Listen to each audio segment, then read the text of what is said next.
Today's episode of What Happened When is brought to you by 1FMC.com. What exactly is happening over at 1FMC.com? Well, wrestling fans just like you are saving $60, $70, $80, even $100,000 worth of unnecessary interest. And I'm talking to you if you're still in a 30-year loan. What are you waiting for? First Family Mortgage can help you pay your house off faster and with cheaper monthly payments. If you've got PMI, it's not a matter of if we can save you money. It's a matter of how much. And don't get me started on a home equity line of credit. Interest rates are on the rise. Don't get stuck overpaying. What one thing would you like to change about your house? First Family can make that dream a reality with a quick 10-minute phone call.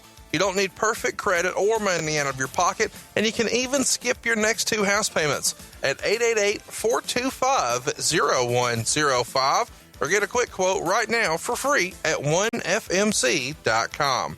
NMLS number 65084, Equal Housing Lender. This is the MLW Radio Network.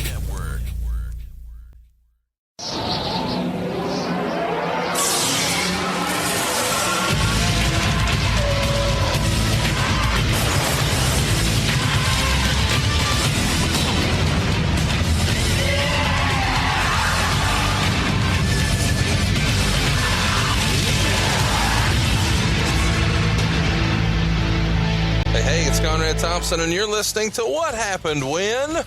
Monday, right here on the MLW Radio Network, and our Master of Ceremonies, Mr. Tony Shivani. Tony, what's going on, man? I'm fine, Conrad. What's going on with you? Master of Ceremonies, kind of like a Ringling Brothers, Barnum and Bailey circuits. Well, it is. No more elephants, just you and me. Roll Tide on that. We're doing something a little different today. Tony and I have never recorded at the same place at the same time, and we made it happen today. And today we're at the Conradison, so I guess technically I'm the Master of Ceremonies today. Yes, you are. You always are, as a matter of fact. I'm just the clown in the background. Wait till the Gimp comes out. Like, I'm really looking forward to you meeting the Gimp. It's a Pulp Fiction reference. I know what it is. And now I'm scared to be here. It's like, I was told there's a room you're not allowed to go in at Castle Cornet. Yeah. Are you in the loop on this? No, I'm not. I was just told there's one room that's always locked and nobody's allowed. Really? Now, Bruce Pritchard's full of shit. We both agree. Exactly. But that's just what he says. Yeah. That could just be rumor. Oh, that's... Tweet Corny and tag Tony Shivani and ask questions. Please do. Yeah. We know Pritchard is full of shit. I knew that back when I worked for him. In 89? 89, man. I remember them walking me in and say, this is Kevin Dunn. Hi, Kevin. How you doing? You're going to be working with this guy, Bruce Pritchard. Oh, hey, I remember Bruce from the Crockett Cup. Yeah. When we had it back in the Superdome. And then I sat down with Bruce, and, it doesn't take long to find out that someone's full of shit. Sure. You just have to talk to him like 5 minutes. Right. And I walked out saying, boy, he's really full of shit. Not a lot has changed in those 28 years since. 28 years. Isn't that hard to believe? Yeah, it is. You're an old fucker. Yes, I am. I'm an old fat fuck, and I enjoy myself. Well, I'm a young fat fuck. Yes, you So are. we got that going. You're just a fuck. Well, I'm good with it. Any fucking follow-up to Halloween Havoc 1990? No follow-up at all, except I went back and watched the Phantom of the Opera once again, and certainly did enjoy that. Did you really? Yes, I did. That's amazing. And I also watched My Fair Lady in Oklahoma, and I watched one other. I think Carousel, I watched that as well. Just love the musicals. I got a lot of feedback from me saying that I saw Hamilton. Have you seen Hamilton yet? I have not seen Hamilton. It's outstanding. Is it really? Yeah. You go to New York and see it, right? Yes, you do. Yeah. And if we can convince you to come do an appearance SummerSlam weekend, you should go to Hamilton. Take Lois. I'm not going that far. Okay. But I'll maybe come the SummerSlam weekend and maybe go see Hamilton. I'll go again. Okay. All right. Good. I like it. Let's switch gears. You mentioned Oklahoma, and unfortunately this week it brings up some bad news that we should probably address. Your great friend, Mr. Jim Ross, lost his love of his life. Jan Ross passed away on Wednesday, and I know at different points in your life you've been very, very tight with Jim. How well did you know Jan, and what can you say about her? Well, I knew Jan very well. When Jim first met her, they were living here in Atlanta. And I used to go over to Jim's house and hang out with Jim, and we would format some shows. And Jan was there, and I used to always say, boy, she is so pretty and so nice. what is she doing with a shithead like you? And he would agree with me. And then I saw Jan at the NWA Fan Fest in Charlotte in August, and we talked for a little bit. She was a sweet lady, a great person, and I'm sure because of Jim and his life and the problems that he went through, like with Bell's palsy, Right. And being run out of WCW years ago, that she was a very strong influence on his life. I heard about it. I called him. He talked. This is before she passed away. I heard about the wreck, and he told me about what had happened. And I said, well, I'm not going to bother you. Just let me know. And then I sent him a text when I found out. And I said, don't even answer this, but we're praying for you, and we hope you're doing well. And I said, all the fans love you. Absolutely. Yeah. And it was just, I haven't heard back from him. Don't want to hear back from him, because with family and everything and all this. He's got a lot going on. Yeah. You don't need to be texting everybody. So sent him that text, and it's heartbreaking. My wife, who never met Jan, just boo-hooed and cried because that's the way Lois is. And she was feeling for Jim because she knew Jim very well as well. It's got to be tough. It really is. And they had been together for quite a while. So. And you're going to be together with Jim Ross this coming weekend. He's still doing all of his shows and commitments in Orlando WrestleMania weekend. So if you'd plan to go to WrestleCon and check him and Rick and Sting out, you can still do that on Thursday. But over the weekend, he's got a Saturday and a Sunday show. I know Bruce is going to be helping with one of those, and you're going to be there with JR as well, right? Right. I'll be there with the first one. And this will be good for Jim. This will be good to get back into it and try to ease his mind, get back in the flow. And so I think it'll be great. It'll be great to see him again. He and I, we have some stories of being together, I can tell you that. And you're going to get to hear those stories. And if you'd like to check it out, tickets are still available right now at ticketfly.com. In the search bar at the very top, just type in Jim Ross and you'll see it. He's got a show there on Saturday, April 1st, and that's when you can catch Tony and Jim on stage. Ticketfly.com, just type in Jim Ross and you'll see it. And you're also going to be at WrestleCon this weekend. Tell everybody when they can come see you if they happen to be in Orlando this weekend. I'll be there for the entire WrestleCon. To be honest with you, I don't know what time I'm supposed to be there yet, but I'm supposed to be there, except for I'll step out and do JR's show on Saturday, but I'll be there on Friday and Saturday, and I'll be part of that, and I look forward to that. I was kind of looking down the other day, the list of names and of people who are going to be in WrestleCon, and I'm so excited about it for two reasons. Number one, I get to meet the fans, and I'm really excited about that. Number two, I get to see some of my friends that I haven't seen in many, many, many years. I looked down the list, and I saw Nikita was there, the Raging Bull, Manny Fernandez, Al Perez is there, Deborah McMichael is there. Still on top of you at WrestleCon.com. I like that they've added new guests, but they've made sure when they had to rearrange them that she's still positioned right above you, which is the way you like it. Right. So I look forward to being there, and I will be in the – we need to do a pickup there. I can't remember what booth I'm going to be in. You're going to be there with RF Video, my friend, and that's at the Hyatt Regency in Orlando. And it's going to be Friday, March 31st from 9 a.m. until 4 p.m., and then on Saturday from 9 a.m. to 4 p.m. Now, of course, on Saturday, Tony is going to have to scoot a little early to make Jim Ross's show, but you can still catch him Friday and Saturday down at WrestleCon. So grab your tickets now. Come see Tony. He'd love to say hey and sign your shit and call you a slapdick, and then get your Twitter handle and promptly block the fuck out of you. Yeah. Lois said, do you want me to go with you? I said, hell no. Deborah McMichael's coming, baby. Exactly. And I said, take a look at all these beautiful divas from wrestling, man. I'm going to settle up to them. You stay where you are. Have many panties are you going to chew this coming weekend? I'm going to chew none. I can't chew panties. Well, you're letting our buddy. I mean, have you heard from anybody in Klondike Bill's family yet? I have not.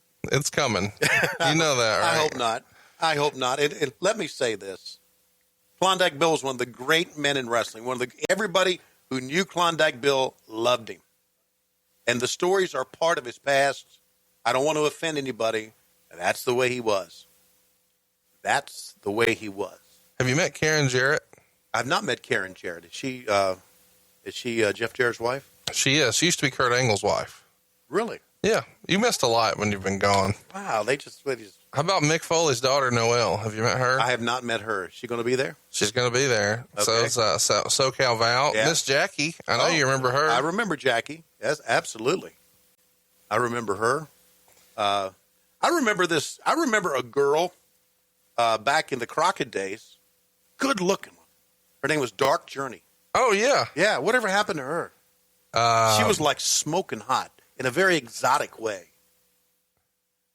I have a fun story. I'll have to tell you when we're not recording. Really? Wow. Wow. If we can't put it on this podcast, It's holy something. shit. It's some shit, boy. Oh, man. I can't wait. Torrie Wilson's going to be there. Oh, I love Torrie. She's a nice girl. Have you seen Torrie Wilson in 2017? No. Roll Tide. Really? Yes, sir. Very good. Tremendous. One Man Gang's going to be there. He's going to be in the booth with me, by the way. I haven't seen One Man Gang in quite a while. I feel like I could be One Man Gang's long lost son. Yeah. You could be Akeem. Yeah, the Alabama Dream.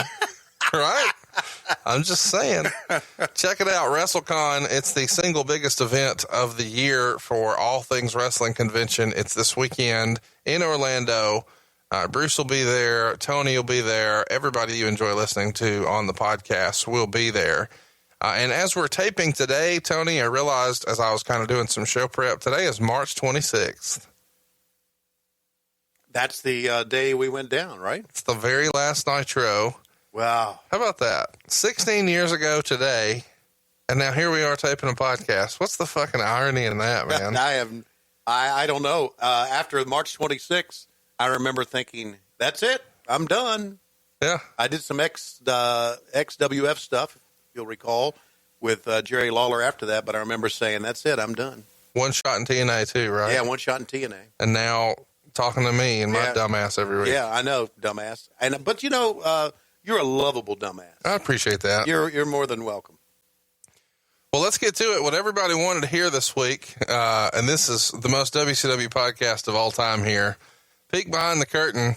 It finished in a draw, and this is not one of those Royal Rumble situations, but when you actually looked at the poll, it showed that we had two topics at 29%, Halloween Havoc 1991 and the Great American Bash 1991. Now, one of them had a check mark by it, and was highlighted a little darker, but if you just at a glance, you would think it was a draw. So we got lots of tweets about questions for Halloween Havoc 1991. It turns out, though, Great American Bash 1991 actually won, and only one of us knew that, Tony.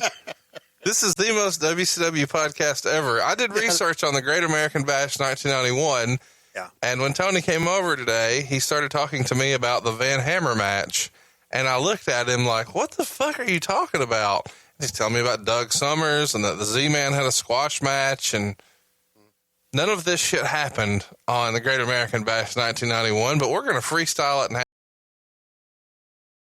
On Halloween Havoc 1991. I told Conrad, I said, that Van Hammer match may have been the worst match ever on a pay-per-view. And you said, I don't remember that. I went, oh, shit. Wrong one.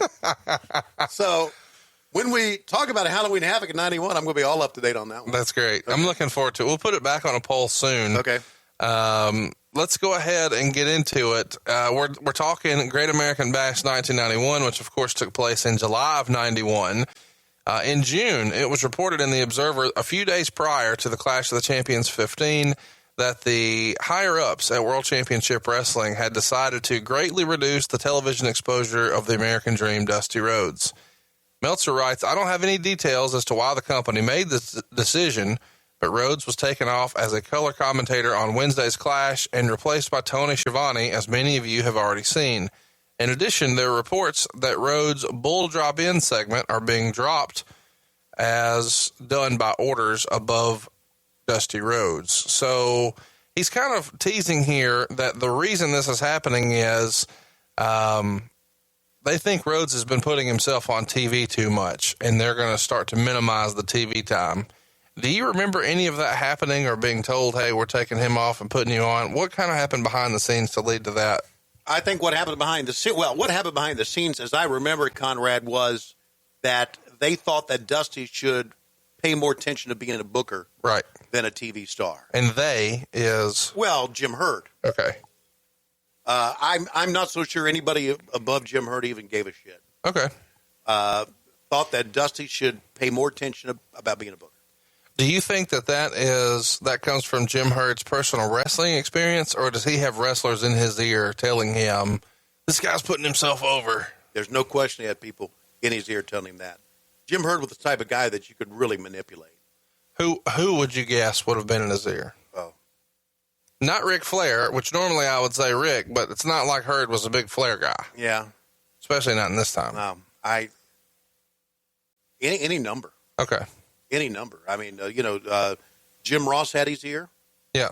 But Jim and Dusty got along. I'm not so sure that Jim was upset about anything that Dusty was doing. I know sometimes Dusty would bring Jim and I in to help him write WCW Saturday Night, and then he wouldn't bring us in for like another month. That's weird. Yeah, then he would bring us back in, and then we'd have a good session. He would come up with these ideas, and Jim and I would try to refine that a little bit. And we always walked away, Dusty saying, thanks, that's helped out a great deal. Huh. But Dusty liked to do things by himself. Right. And I think there was the thought that, well, he's not going to work with a committee, so let's take everything else off the table and just let him focus on booking. He always told me, Dusty said, that this is my job. I'm going to either rise or fall with what happens here. I'm not going to have anybody go down with me. That was always his excuse to me about booking things on his own. So I think, again, who was in Jim Herd's ear? Not sure. But he listened to everybody. Okay. He even listened to me one time. How about that?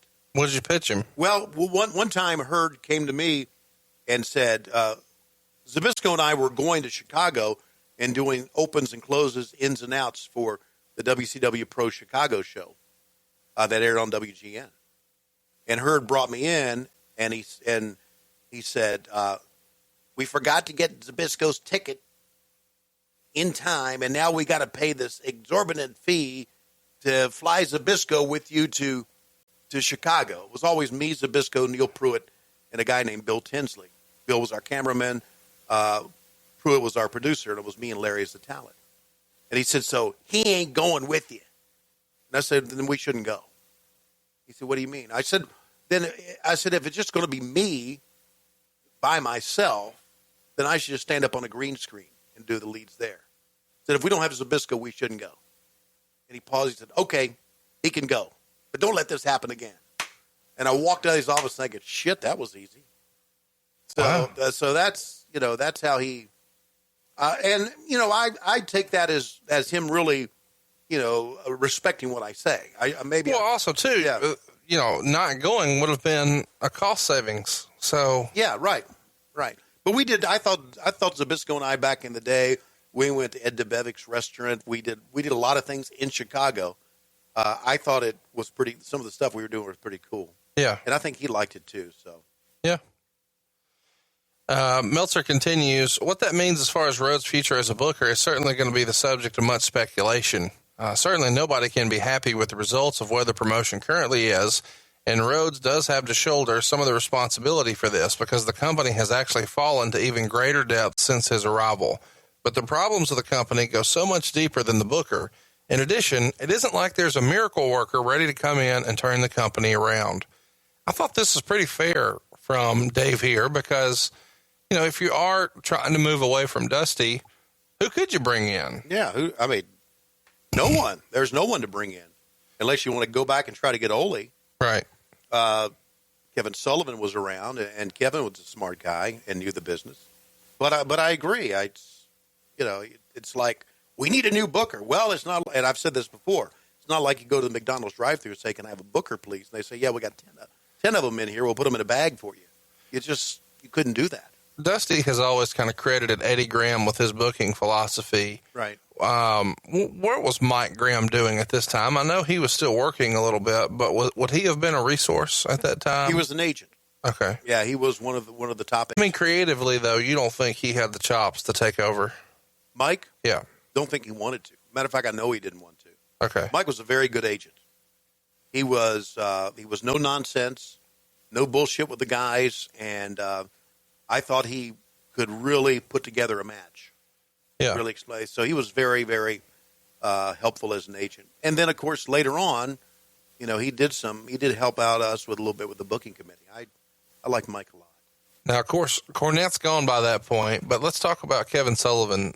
Sullivan had at times had different things going on in his life where maybe he wouldn't have been the right person to pick, but he is considered to be one of the greatest booking minds in wrestling. No and Bischoff specifically says nobody could book heat like Kevin Sullivan. He knew how to book heat. Yeah. What would keep him from being more involved in the booking in 1991? Well, I would think it was the fact that he just probably didn't want to be the booker at that time, and liked being on the outside or liked being an advisor. Sure. And on camera and all that. On camera. Being the booker back then had a tremendous amount of pressure on it because we had a brand new company. Things really, compared to the WWE, were not going well. I knew firsthand after working for the WWE for 1 year and then coming back to WCW, it was night and day. We just were not the company they were. Right. We absolutely were not. We didn't have the resources. We didn't have the mindset. We weren't as professional as them. And so I'm not so sure anybody wanted the book at that time. Maybe I'm guessing wrong. Maybe Kevin did. I know he has his own podcast, and maybe he's talked about it. Do you remember the moment when you realized this isn't the same Dusty that popped Jim Crockett in 85, 86? Yeah. The first day he took the book. Really? It was obvious right away? Yeah, it wasn't the same company. It didn't have the same feeling to it. So you weren't, when they said Dusty's the guy, you didn't take that as, oh, thank God, because you knew what he'd done before. You thought, well, that's not going to make much of a difference in this infrastructure. Exactly. Okay. I remember finding out when Dusty was the booker, we were going to L.A. to do Family Feud in January of that year. And Jim Hurd said, here, before you go, I want you to take this. This is the formats for our next show, WCW Saturday night. And he handed me these fax sheets, and I immediately recognized the handwriting. He didn't tell me that Dusty was going to be our new booker. On the sheets, I knew Dusty's handwriting. I went, okay, and I looked at it, and I went, holy shit, Dusty's back.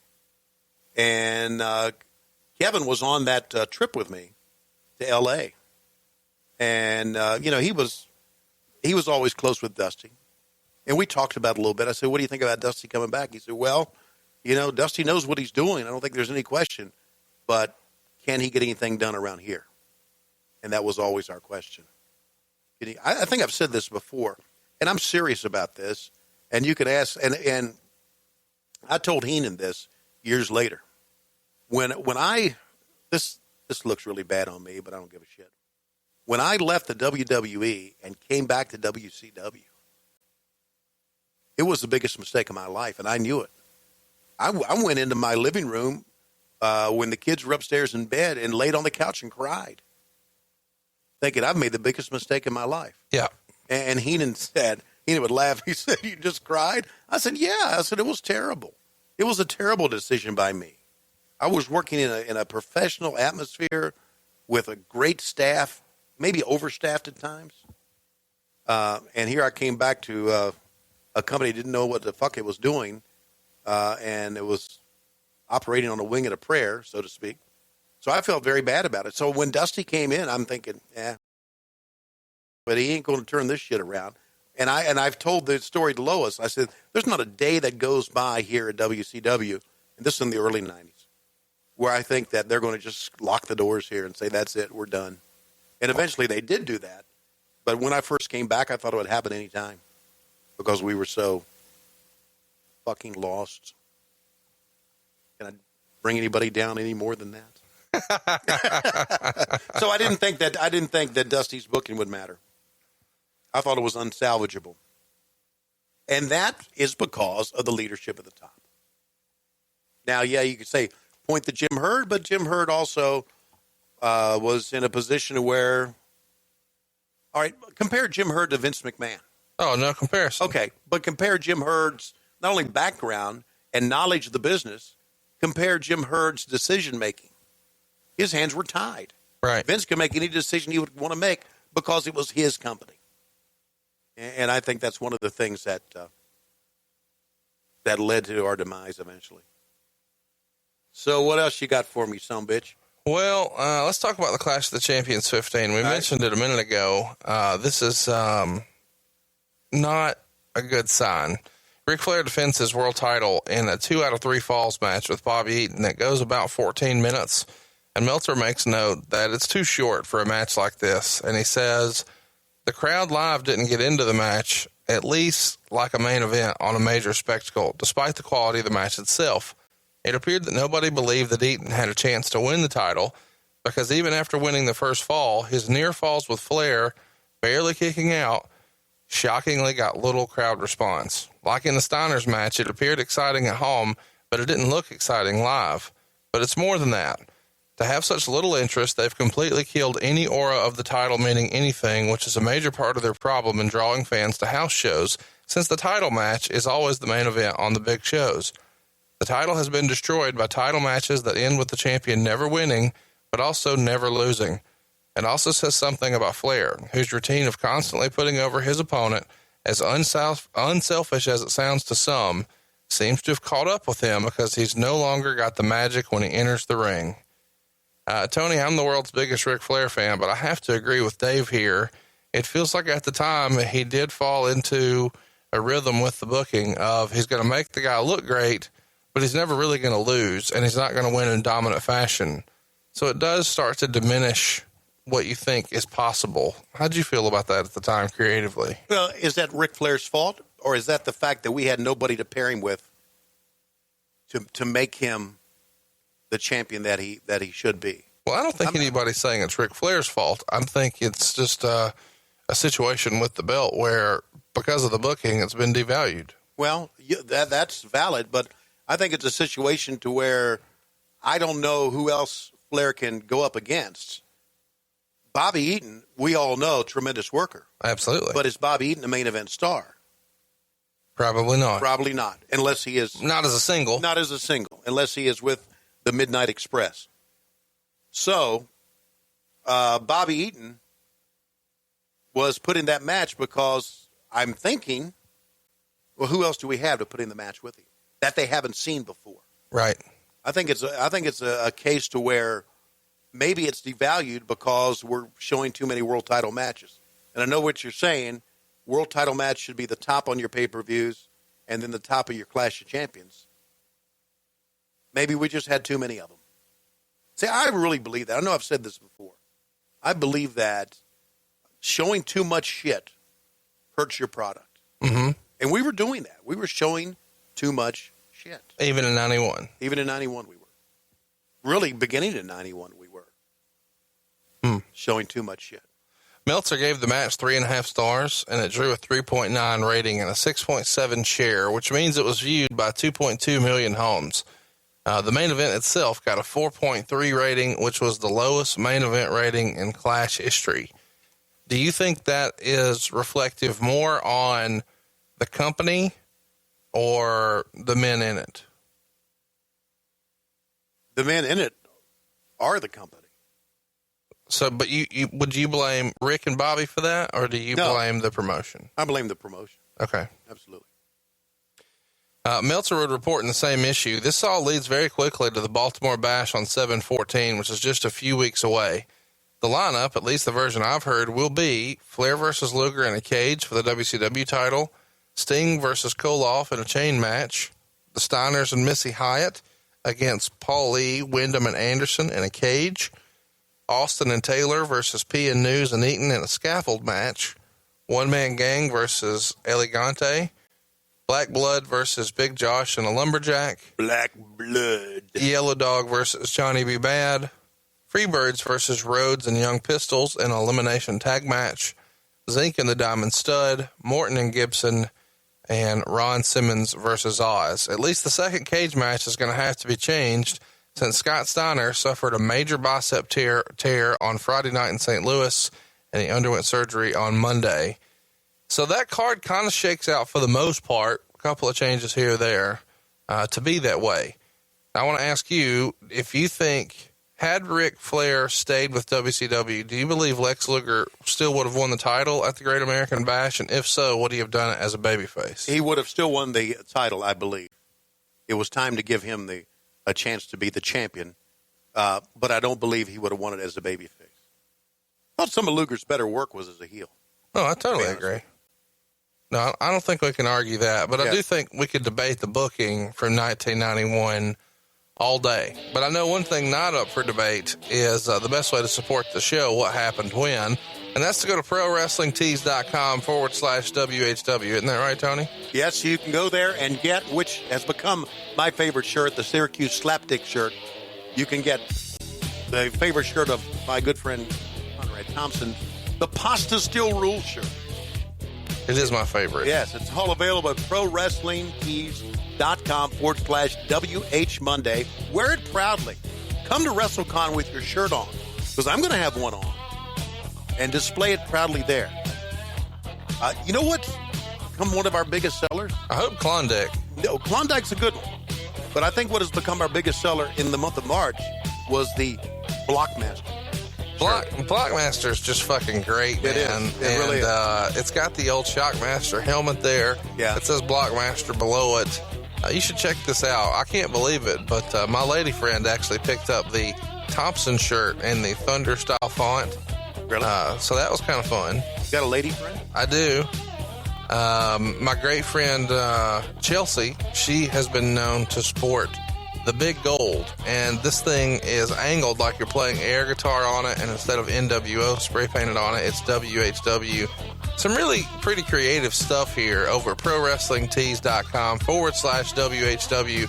Go check it out, and when you place an order for a shirt, what happens not too long after that, Tony? Not too long after that, I will call you on your phone, and we will talk briefly, and I will thank you for supporting what Conrad and I do here, but also thank you for getting a shirt. And I do want to say there have been a handful of fans who have bought shirts that I've called and left like 2 or 3 messages. Wow. Yeah. So I've tried to call again. About 4 or 5 is probably as far as I'm going to do, because I've got to move on. Sure. But if you see a number on your cell phone that says blocked or unavailable or unknown, it might be me. Yeah, it's probably Tony. Yeah. Or some other slapdick bill collector. Roll the dice. Either way, you're getting a slapdick. In the July 1st issue of The Observer, Dave reports the future of Ric Flair in WCW is very much in doubt. That's a headline I don't think a lot of people expected to see. No. He says, quote, according to 4 different company sources on Monday during contract negotiations between Jim Herd and Flair's attorney, Dennis Guthrie, Herd told Guthrie the company was giving Flair 30 days notice, and rumors began that Flair's final day with the company would be either July 14th in Baltimore or July 22nd in Los Angeles.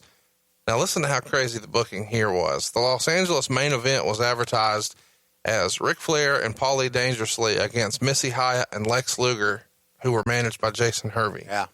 So that could have been Flair's last match. Yeah. I'm glad he fucking bailed. I'm glad he did too. But I can see where the booking would go here. Jason Hervey being a Hollywood guy. Sure. Los Angeles. Missy Hyatt having the big boobs and being the beautiful woman and the dumb blonde type thing. So I can see where they would have booked that. I'm going to say I know, but Dusty didn't book every house show. Sure. I know Jody Hamilton was a part of it. Kevin Sullivan was a part of it. They handled that. And Dusty did the television shows and then looked over the bookings. It was even back in the day of Jim Crockett Promotions, there was a lot of the house shows Dusty didn't book. JJ did, just based on TV, and Dusty would approve it. So whether Dusty actually booked That shit main event, I don't know. When did you hear that, hey, there's an issue here with Flair and his contract? I heard that around that time, I guess about maybe 30, 60 days out. I didn't believe it. You heard a lot of things.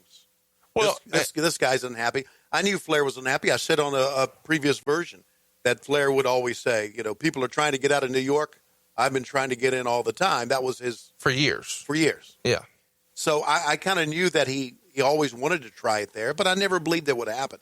I never believed that Jim Herd would go as far as not wanting Flair. But it was pretty apparent he was tired of the Flair gimmick. He was tired. Herd, you're saying. Herd. Yeah.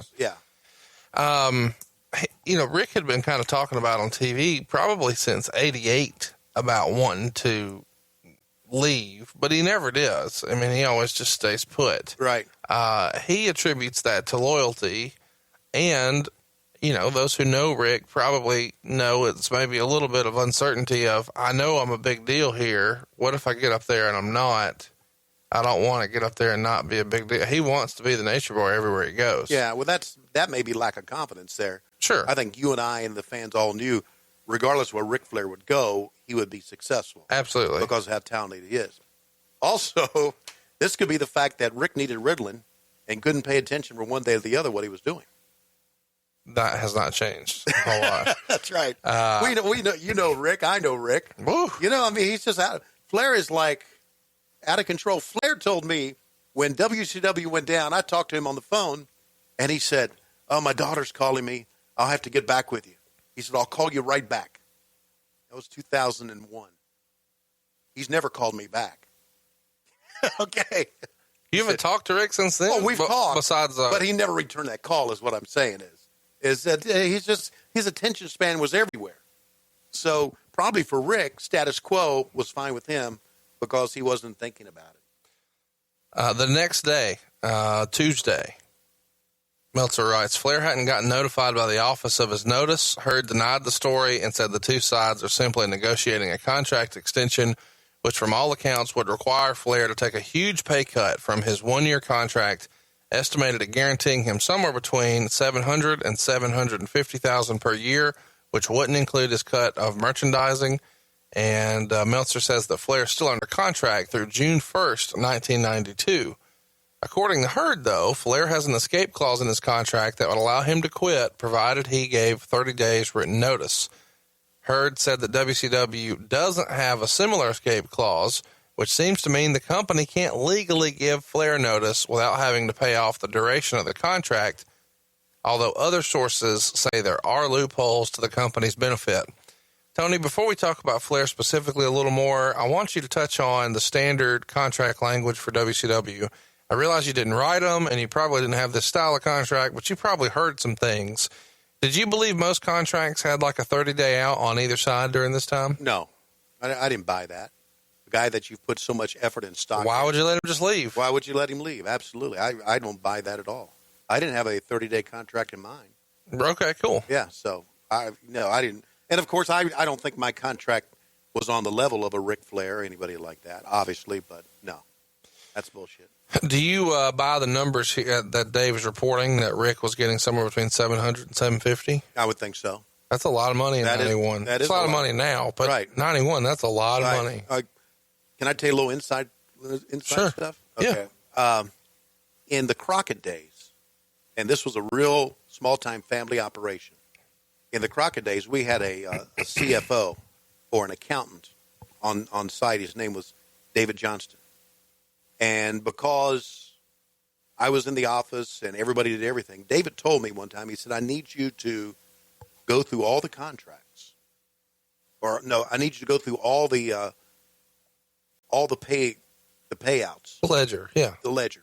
The payouts, and write them down for me, and we see where we're at, okay? This was October of 87. Right before the shit. Before the shit, okay? Ric Flair and Dusty Rhodes, by October of 87, were making over $600,000 each. That's how much they had brought in.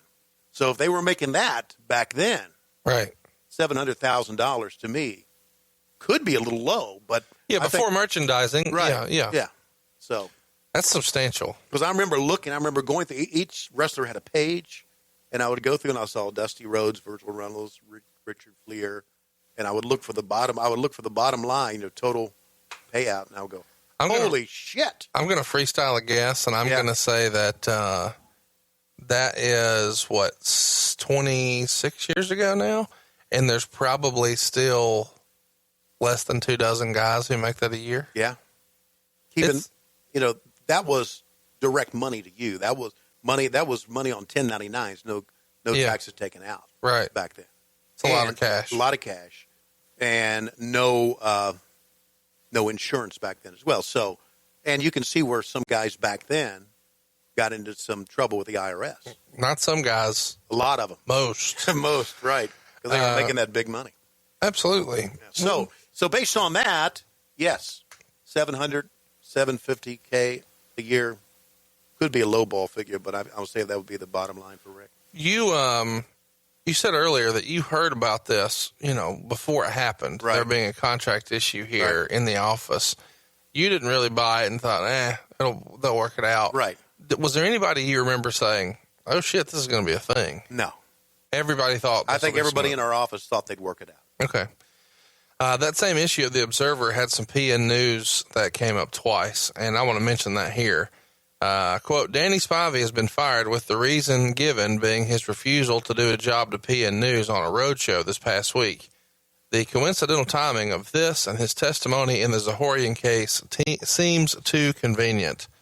Tony, what impact, if any, did Vince McMahon's Zahorian case have on WCW at the time? Like, were folks talking about it, or was it just considered not relevant and none of our business at the time? No, I think it had an impact on the business because it was well known. Sure. And I think it probably changed the way Turner looked at their business a little bit. And probably was something that was filtered down to Jim Herd from the guys above. The people at TBS, there were a lot of people there that didn't like wrestling. Yeah. Hated wrestling. Were embarrassed by wrestling.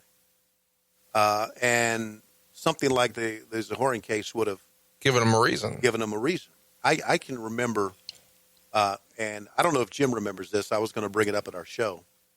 We had a little production facility down at the bottom level of the CNN Center, really small compared to what I was used to at the WWE. And there were some quote-unquote suits from TBS down there one day doing a tour of it. And there were like 3 of them. And there was like a little hallway, and then we had a little reception area. Then you go out into the atrium and the guys walked through, and one of them had something smart-ass to say about wrestling. And as they were walking out the door, JR snapped. JR says, "Tell me anything else. This goddamn network," goddamn may not be right, but I remember him cussing, "goddamn network does numbers of wrestling." And they looked back to him. He said, "Keep on going." He really defended the business to the suits that time. Jim was smart enough to know that they probably were way higher ups. Yeah. I don't think he would have said that to Turner or Jack Patrick or anything like that. But he really defended the business. And I remember thinking, good job, Jim. And I also remember thinking, there's probably more than these 3 shitheads that feel that way about WCW. Absolutely. So, and that was one of the things working against us all those years. Do you remember there being dirty doctors in WCW? Like, do you remember like this?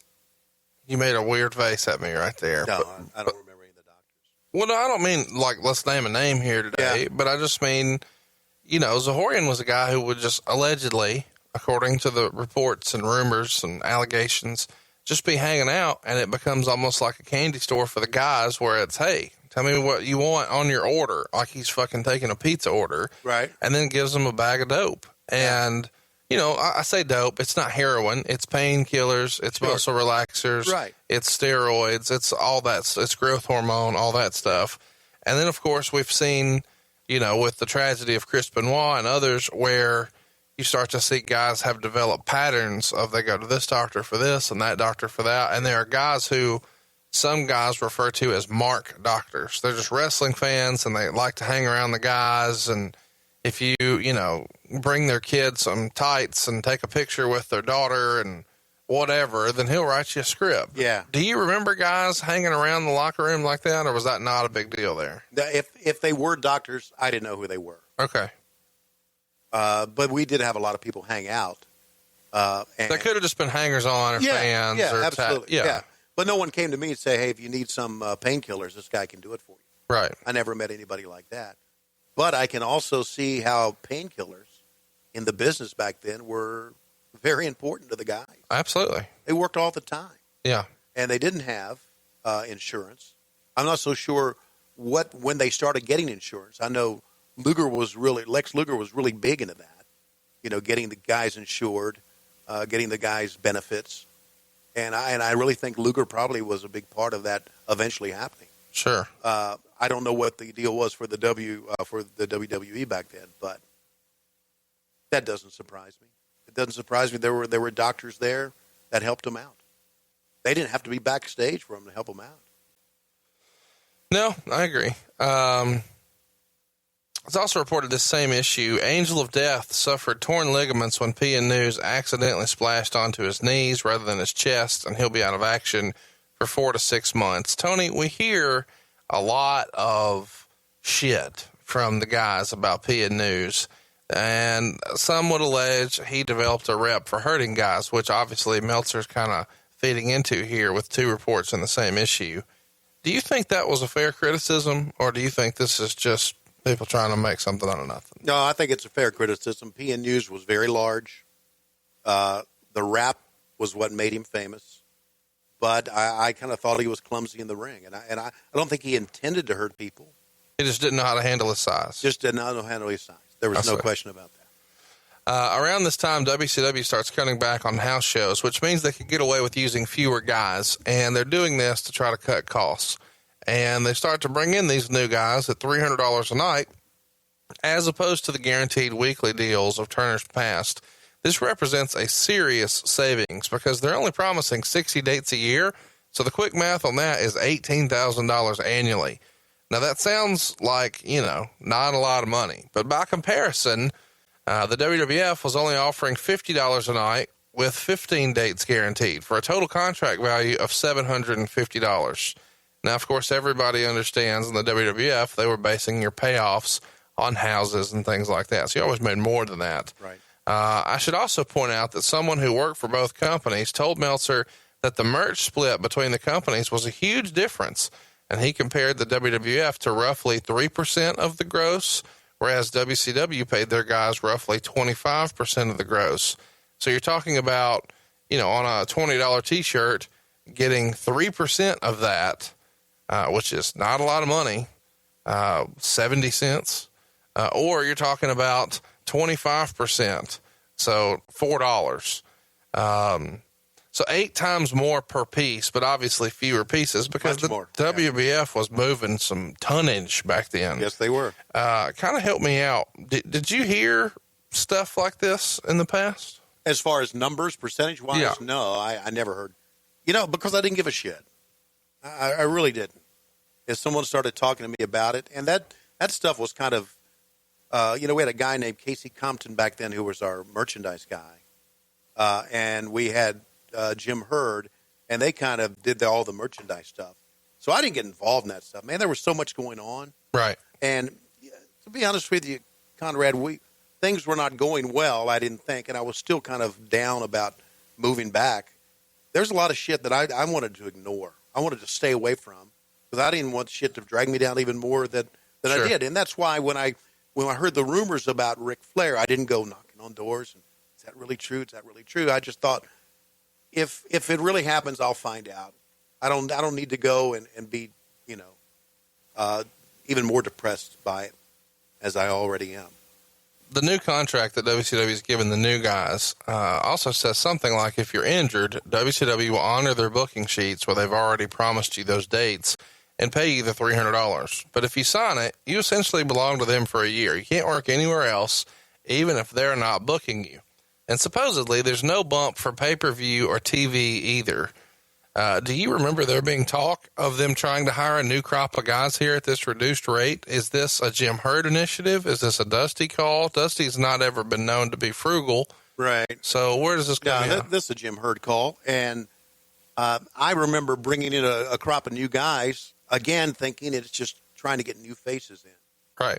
You know, back in the day it wasn't that long ago from this, back in the day, you could bring in new faces from territories. Pop them to town. Yeah. And now we're just bringing in guys to have new faces. You needed new faces. Right. I don't remember it being a cost-cutting measure, but to me, that sounds pretty logical.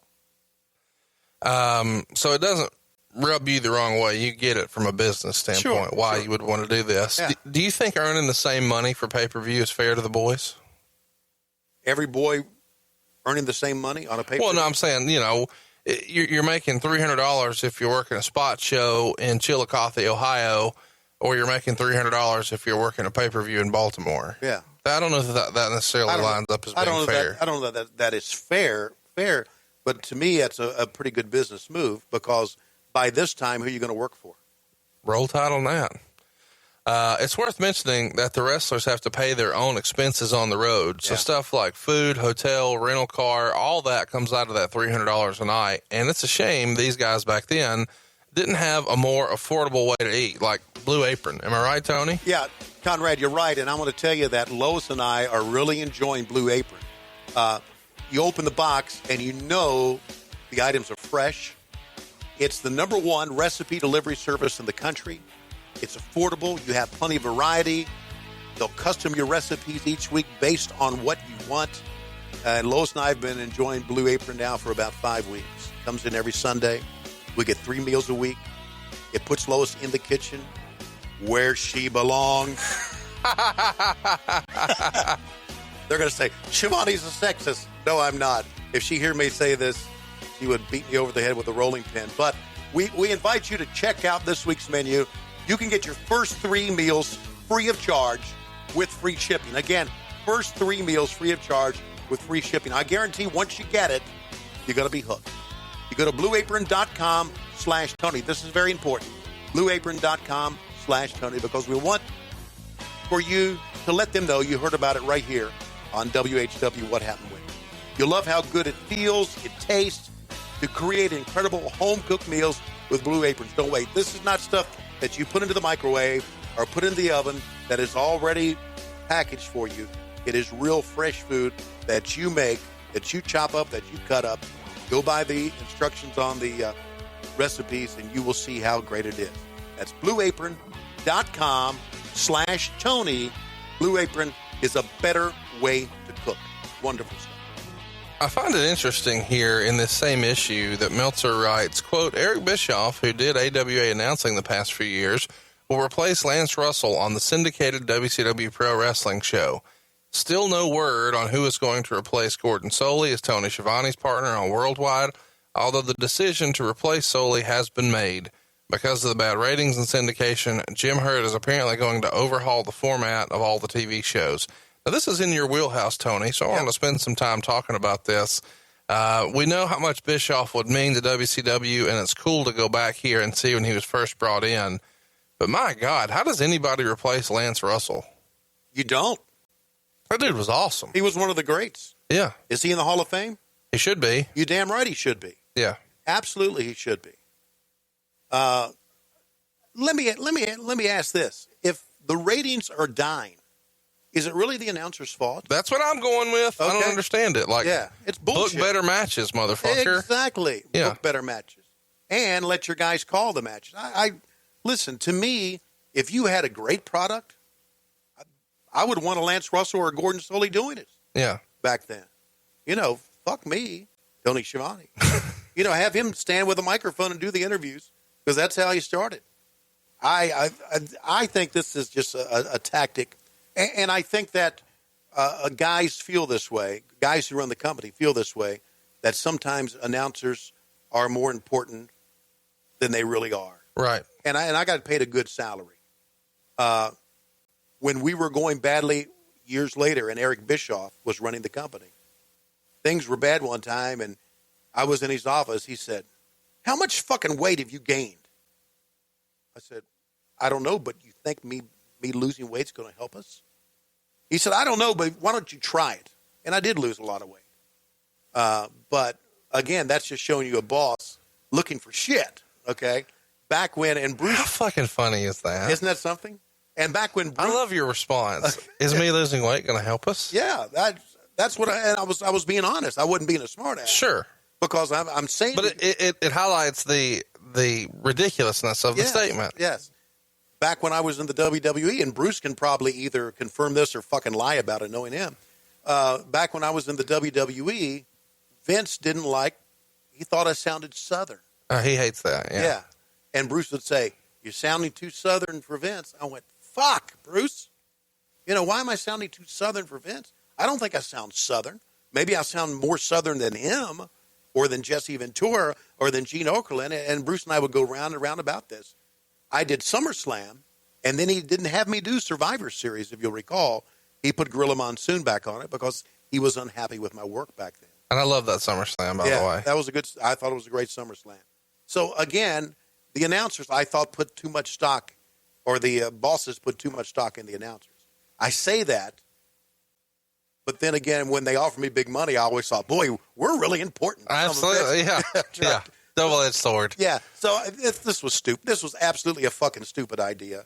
I mean, Lance Russell, and I had a chance to work with Gordon Solie during that time. It was wonderful working with him. He was a gentleman to work with, and he was a lot of fun.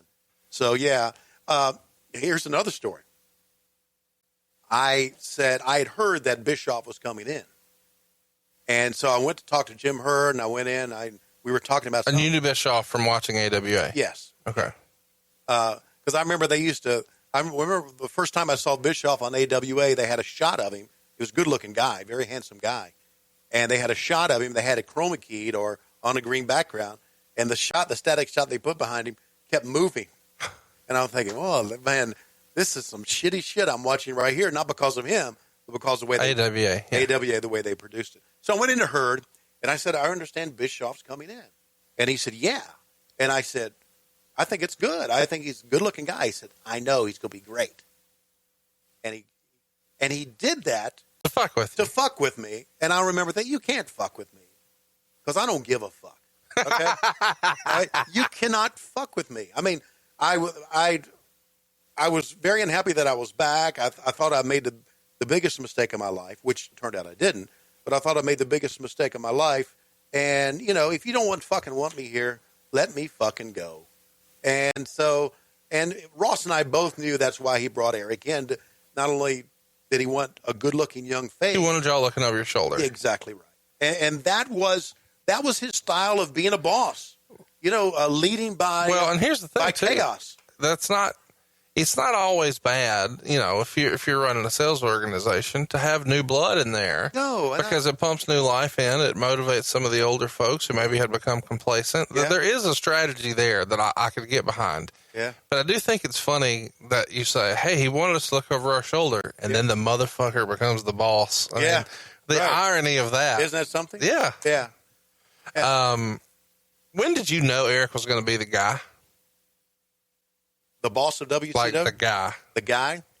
I knew that there were 3 people they considered to run WCW out of the Bill Wadsworth team. It was Keith Mitchell, me, and Eric Bischoff. I knew Eric wanted it. I knew he wanted it more than we did. I knew he had more business savvy than we did. Bill Shaw came to me and said, I thought you were going to apply for this.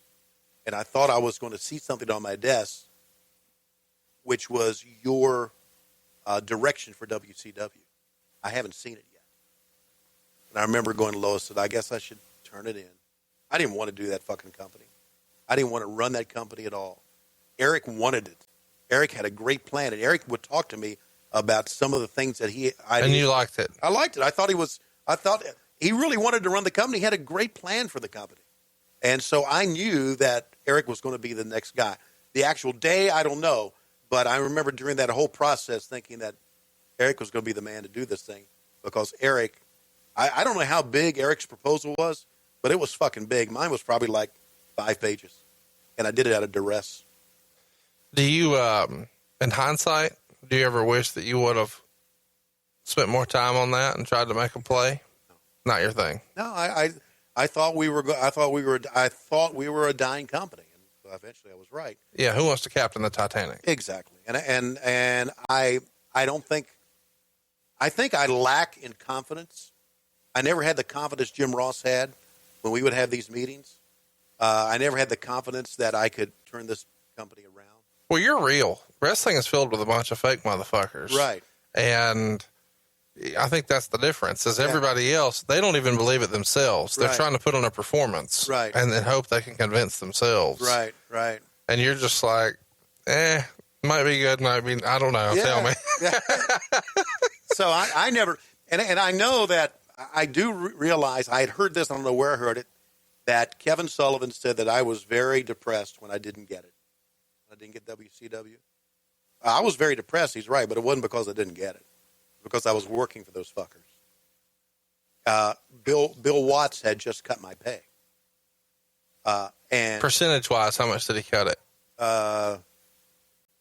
Let's see. He was cutting me $20,000 a year. Wow. Yeah. And I could, it wasn't going to be good, but I really got along with Bill Watts. That's another story. Really got along with him. And he and I talked about it. He was real honest with me. And then after he decided to cut my pay is when they let him go. Eric came in and immediately put my pay back where it was. So I was very happy then. So I was depressed because I was going to get a pay cut. How smart is Bischoff to put your money back? Yeah. If he felt like you guys were competing, then he may also think that he may be bitter that he lost his gig. Yeah. And I want this guy on my side, not working against me. I'm going to put his money back. Well, Eric depended on me for a lot. I think you can see that from Eric's a smart motherfucker, though. Well, that was smart. Yeah.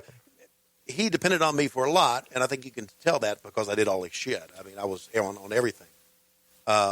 So I have I got I know we got way sidetracked here, but I think Eric does not get the credit he deserves for WCW. There is no question. People really want to focus on how it went down and all the negativity. How about let's talk about how it went up? Yeah. That was because of Eric Bischoff. Exactly right. Yeah. Exactly right. He could have done a whole lot more if he didn't have to work with those Turner fucks.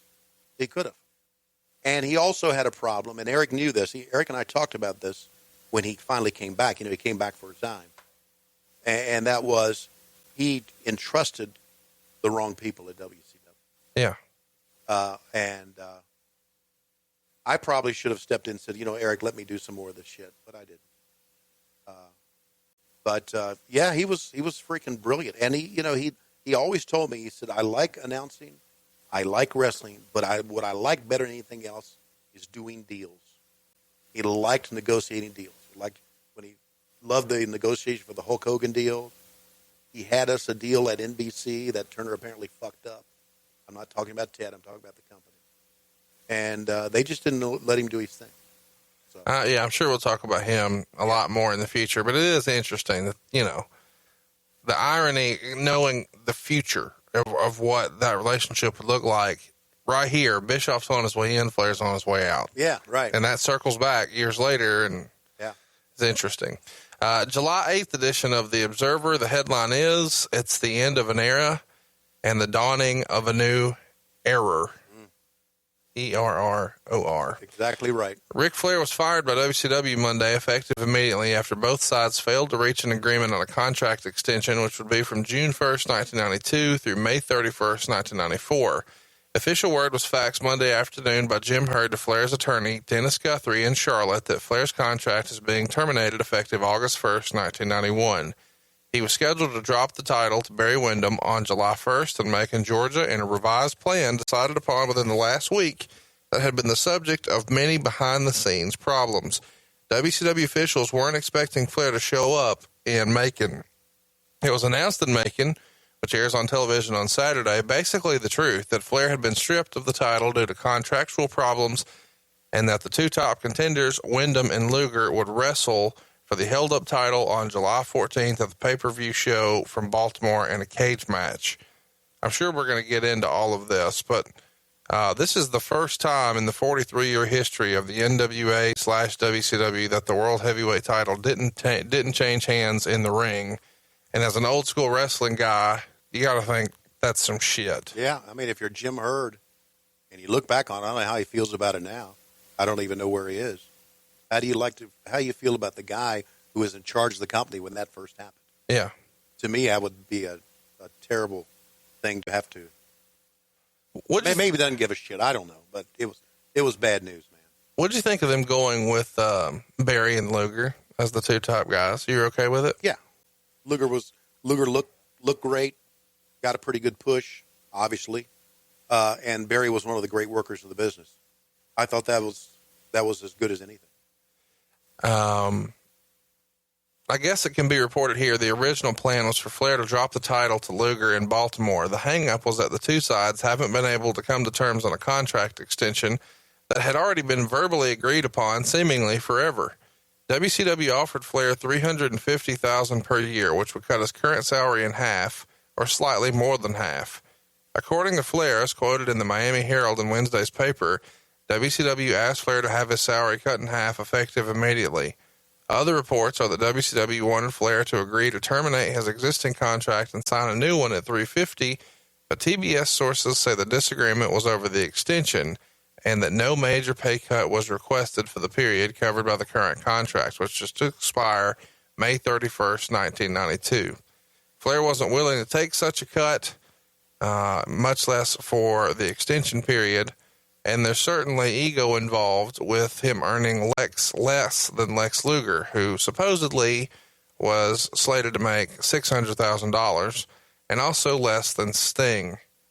I get why this was a big deal to Rick, because those are two guys that you could argue that Ric Flair kind of made into superstars. And now with the idea that he's supposed to make a fraction of what they make, I could see how Flair would take issue with that. No question. Did you hear his side of this? And any of this number about going from 700 to 350, did any of that ring a bell to you? That does. I knew that. Look, we got reports from the Miami Herald saying that he wanted a drastic pay cut. Turner officials saying that it was not about a pay cut. It was about an extension that he wanted.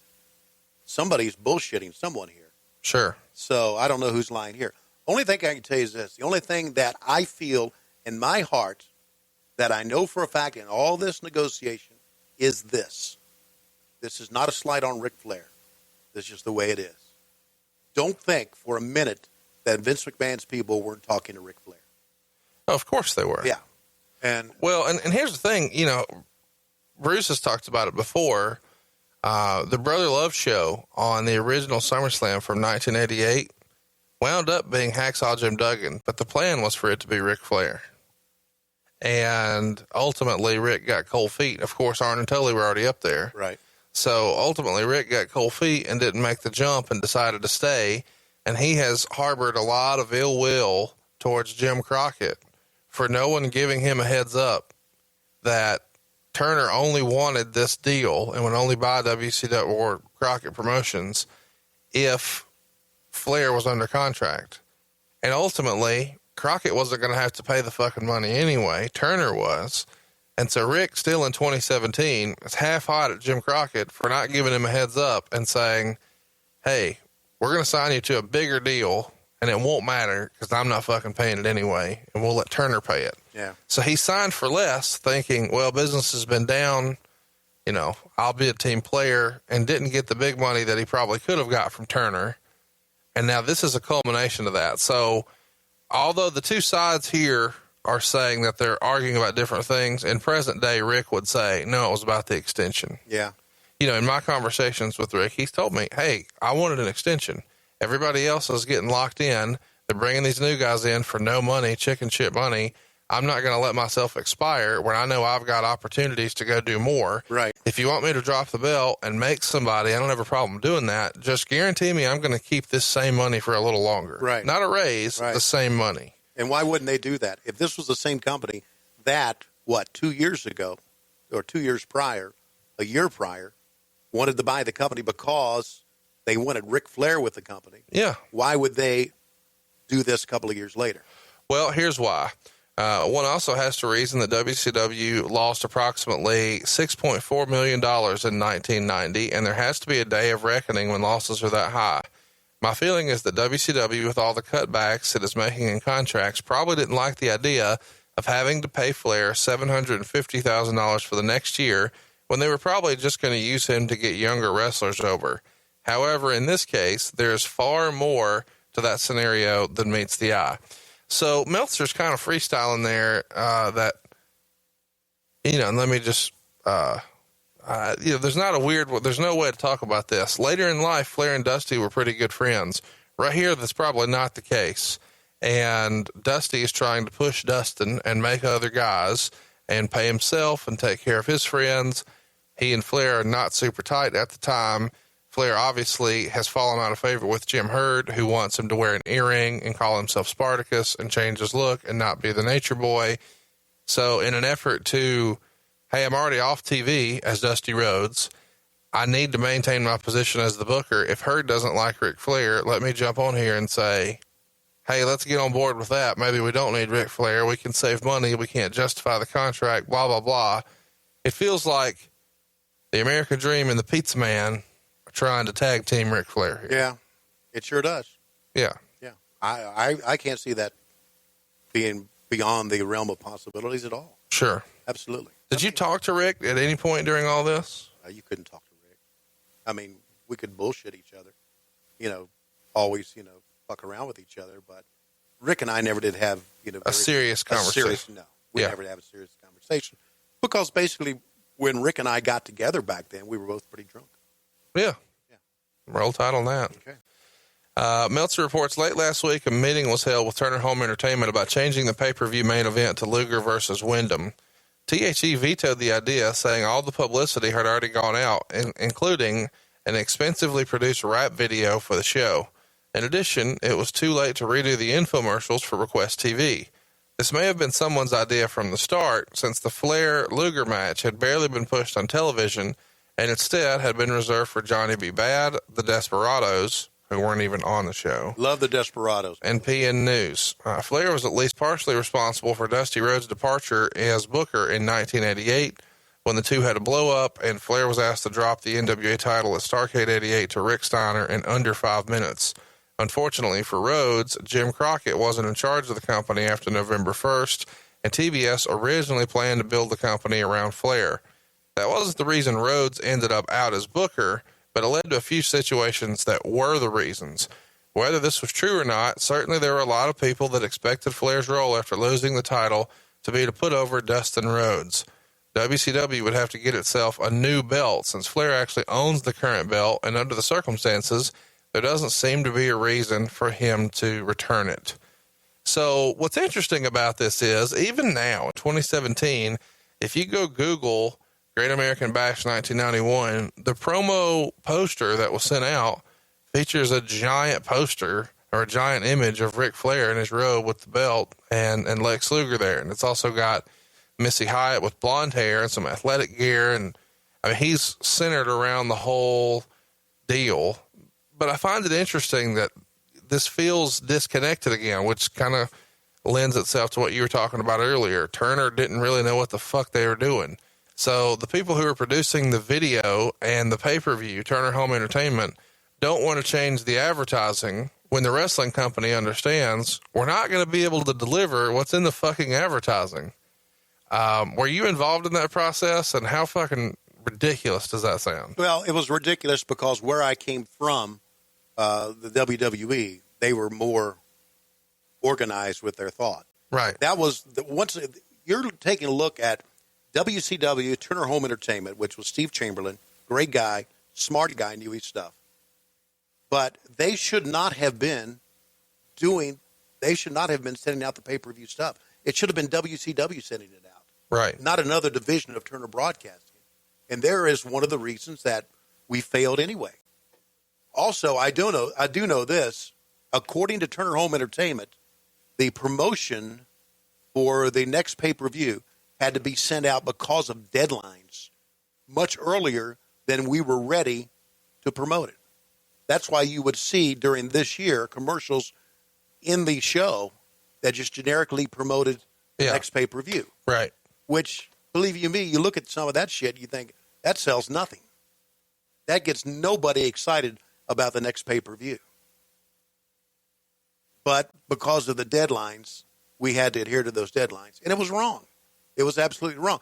THE was probably right. They probably had these early deadlines they had to, because that they had to adhere to. But it was still wrong. WCW should have done all that stuff, not Turner Home Entertainment. I totally agree. Meltzer continues, and this is a major issue and another reason to go subscribe to WrestlingObserver.com. But he writes, what's the future for Flair? Most likely the WWF. What Vince McMahon will do with him is anyone's guess. And he also kind of goes into, what if that doesn't happen? If word got out on the indie market that Flair was available, he could probably charge $2,000 plus trans and get 2 or 3 bookings per week. But the indie world is a hard grind with no guarantees, and it means dealing with some shady operators. Damn right. In Japan, he'd get the respect for his ability and certainly be able to get a big money deal, but for him to make it today in Japan would mean he'd have to change his style somewhat.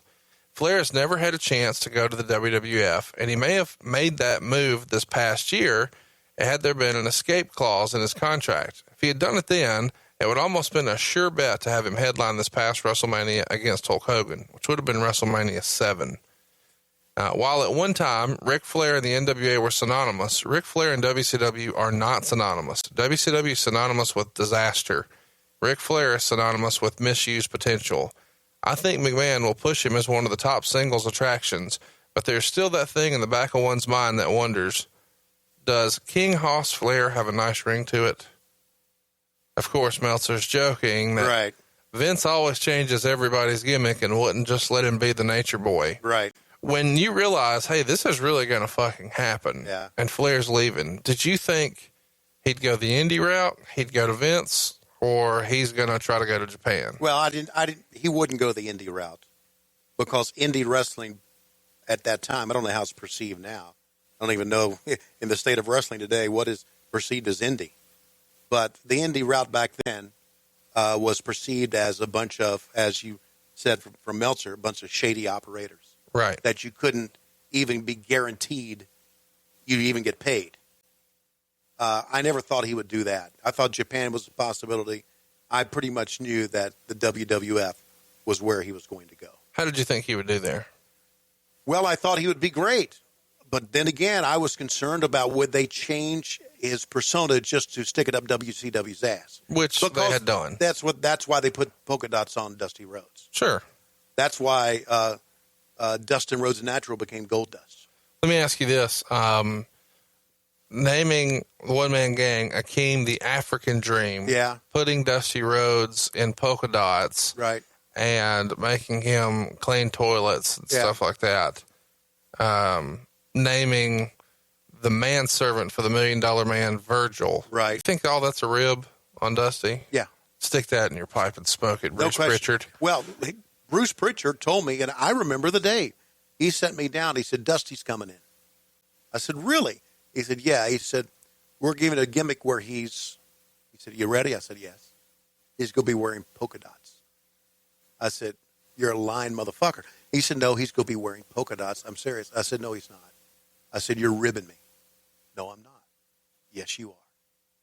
And I called Dusty just to feel him out. He said, you glad I'm coming in? I said, I'm thrilled. I didn't say, are you fucking wearing polka dots? I just let it ride. And then I saw him with his fucking polka dots. There was no question what they were doing. No question. Listen, Vince, look, if you go to the WWE Network and you click on shows and you click on pay-per-views, down at the bottom, WCW. Vince has always wanted to stick it up WCW, Turner Broadcasting's ass, and Dusty Rhodes' ass. And by subtle ways, he did that. The July 1st television taping in Macon, Georgia, has 4,700 folks there, and it's supposed to be pretty eventful taping because this is where Rick was supposed to drop the belt. But instead, it was an announcement from Gary Michael Capetta that Flair was stripped of the title, which drew great applause. That kind of shocked me in hindsight to read that. Right. Now, there are other clips on YouTube and out there on the internet where you see him making this announcement before house shows and people boo. But apparently the first time they did it in Macon, there was a positive reaction, or at least per Meltzer. He also reports that everyone had to work overtime in the studio this week because all the syndication has been taped through the end of July, including references to the Great American Bash finishes. But now, of course, those finishes have to be changed and edited out of the late July shows, and all the references to Flair have to be edited out. Do you remember that being a tedious process? Oh, yeah. We did a lot of work to change that shit around. This starts to get some mainstream coverage about Flair leaving. It runs in the AP. It runs in the Knight Rider National Wires. It's all over the country. And, of course, it's really big news in North Carolina, and he's obviously the biggest wrestling star in the history of North Carolina. It's even on the TV there.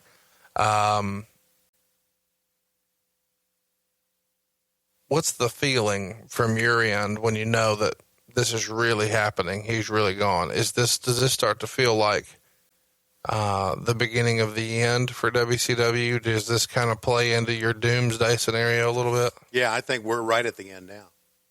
I think we are completely fucked now. Beginning of the end? I thought the beginning of the end was when I first walked through the door.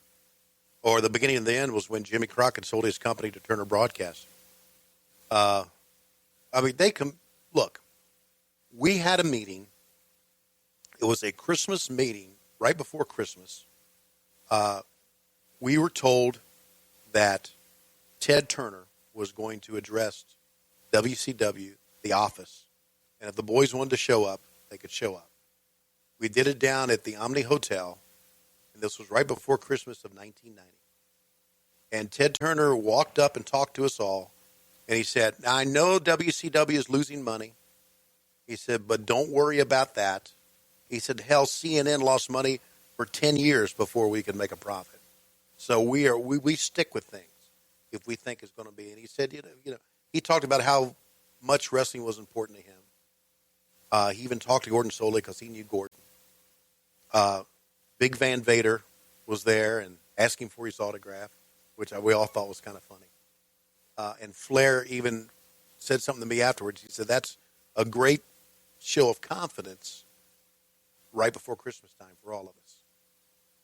And then, of course, 91 happens. Yeah. And Flair's no longer there. And I'm thinking, well, we are really fucked now because this is our star and he's leaving us. What do we have left? So it was a pretty depressing moment for me personally, and I think for most guys in the office. Meltzer reports that the problems really started more than a year prior to this, back in Chicago, when Flair was supposed to drop the belt in late March 1990 to Lex Luger and refused to do so. And Meltzer says there was a lot of factors involved in that decision, but ultimately it boiled down to Flair negotiating to get a contract extension and or release, which would allow him to go to the WWF if he would drop the title. When Flair finally lost the belt to Sting at the Bash, which we just recently kind of touched on last week, Jim Herd refused to give Flair a contract release, although there were plenty of negotiations regarding an extension through June of 94. What was agreed upon is that if a contract extension wasn't met by a certain date, then he would have the right to terminate this with a 30-day notice. And they just had to honor $14,000 a week during that 30-day notice. And this is the escape clause that Flair wanted at the time, so he could leave whenever he wanted to. So apparently that doesn't come into play until March of 90. Now, according to several sources, excuse me, the story that WCW gave notice that they were going to terminate the current contract on August 1st was that they were trying to re-sign Flair to a new contract for only $350 this year, $350 next year, and $250 the year after that. That's a major pay cut, and obviously it does cut back the number of dates. And you have to appreciate that while you could say, well, that's not fair to him, WCW has been losing millions, and there's lots of other cuts that have to happen. But what's interesting about this, I guess, is Sid Vicious was offered $1.2 million over 3 years in April. Now, you could argue that Sid is younger than Flair, but he certainly wasn't the draw that Flair was. And the money that was offered for Randy Savage to jump to from the WWF to WCW, which was already happening in 91, was $500,000 a year. So it's easy to see where Flair kind of feels like he's entitled to more than this. And he ultimately no-shows their plan to have him drop the belt in Macon at TV, feeling that would lose some leverage. Of course, that's all been documented a lot. But that coupled with the poor ratings from the Clash of the Champions, them hemorrhaging cash, they had to start thinking about what's a good decision for us. So I guess you could maybe argue that you saw it from both sides, but it is something that a lot of people never thought that they would see. And it ties up the NWA too, because they have made Ric Flair the world champion and he's the NWA world champion, but now he's leaving and he's taking the belt with him because he's got a $25,000 deposit. Herd says he doesn't own the belt because that $25,000 deposit was paid well before Herd was even around. So Flair wants the money and interest, and that doesn't happen. So they send Doug Dillinger to pick up the belt. Flair says, I'm not giving it to you. And he FedExes the belt to Vince McMahon. And that starts the conversation, and everybody starts to believe that on September 1st, Flair is going to the WWF, and WrestleMania 8 is most likely going to be Ric Flair versus Hulk Hogan. Never happened, though, did it? No, it didn't. Yeah. I thought they dropped the ball on that. I thought they absolutely dropped the ball on that. But seeing how Vince felt about WCW, that would have been him saying that WCW was equal to him. Right. So I think the ego got in the way there. I was shocked when it wasn't Flair and Hogan. I think a lot of people were. Yeah. To me, that was the match. At that time in the sport, that was the match that everyone wanted to see. Why it didn't, and I know we're not here to talk about WWF and WrestleMania, why it didn't headline WrestleMania, I'll never know. With the exception of egos had to be involved. What did you think of Flair taking the belt? Was that perceived as being bad business or a slight against the boys of the company or anything like that? Or was that just him doing what he thought he had a right to do? I had no problem with that at all because I thought Flair was getting fucked over. And because of how terrible our business was, how terrible our business was run, I had no problem with that at all. I remember when Bobby Heenan was the first man to show the belt on TV without Flair. Right. And I remember seeing that. I remember thinking, holy shit, this is fucking surreal when Heenan was showing the belt. And our ass is done. Yeah, and they instead opt to, it's reported in the Observer, and these are not real numbers. And not everything in the Observer is right 100% of the time. Most of the time it is, despite what Bruce and Tony may say. I'm going to argue that most of it's accurate. Did I ever say most of it was inaccurate? No, but I probably give Meltzer a little bit more props than Pritchard does, though. Oh, for sure. Yeah, okay. Yeah, Pritchard wouldn't piss on him if he was on fire. Okay. Anyway, Dave reports that WCW has commissioned a new belt to be made for roughly $17,000. And that the old belt they were replacing was like $40,000. Neither one of those numbers are true. But we should touch on the belt briefly because back in those days, if you were going to be the champ, you had to come out of pocket with $25,000, which is the deposit we were talking about. All right. But if you want to be the champ today, you can just go to leatherbydan.com and create your own custom championship belt for just $9.99. And you know what? What's that? It would look 100 times better than what they came up with that years ago. Wouldn't it? It absolutely would. Absolutely it would, because leatherbydan.com is the belt that you want to wear wherever you go. Absolutely. Okay? I'll bet you right now there's a lot of NFL locker rooms that have guys with Leather by Dan belts in it.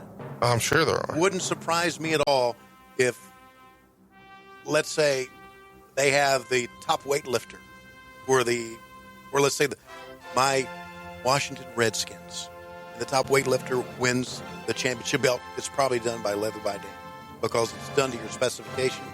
It's only $9.99. You don't need to be a 16-time world champion to have a belt. You can have your belt in as little as 10 weeks. Dan even takes payment plans at leatherbydan.com, and the deposit is a lot less than that $25,000. Remember, this is handmade. It's custom made for you. Custom made for you. You know,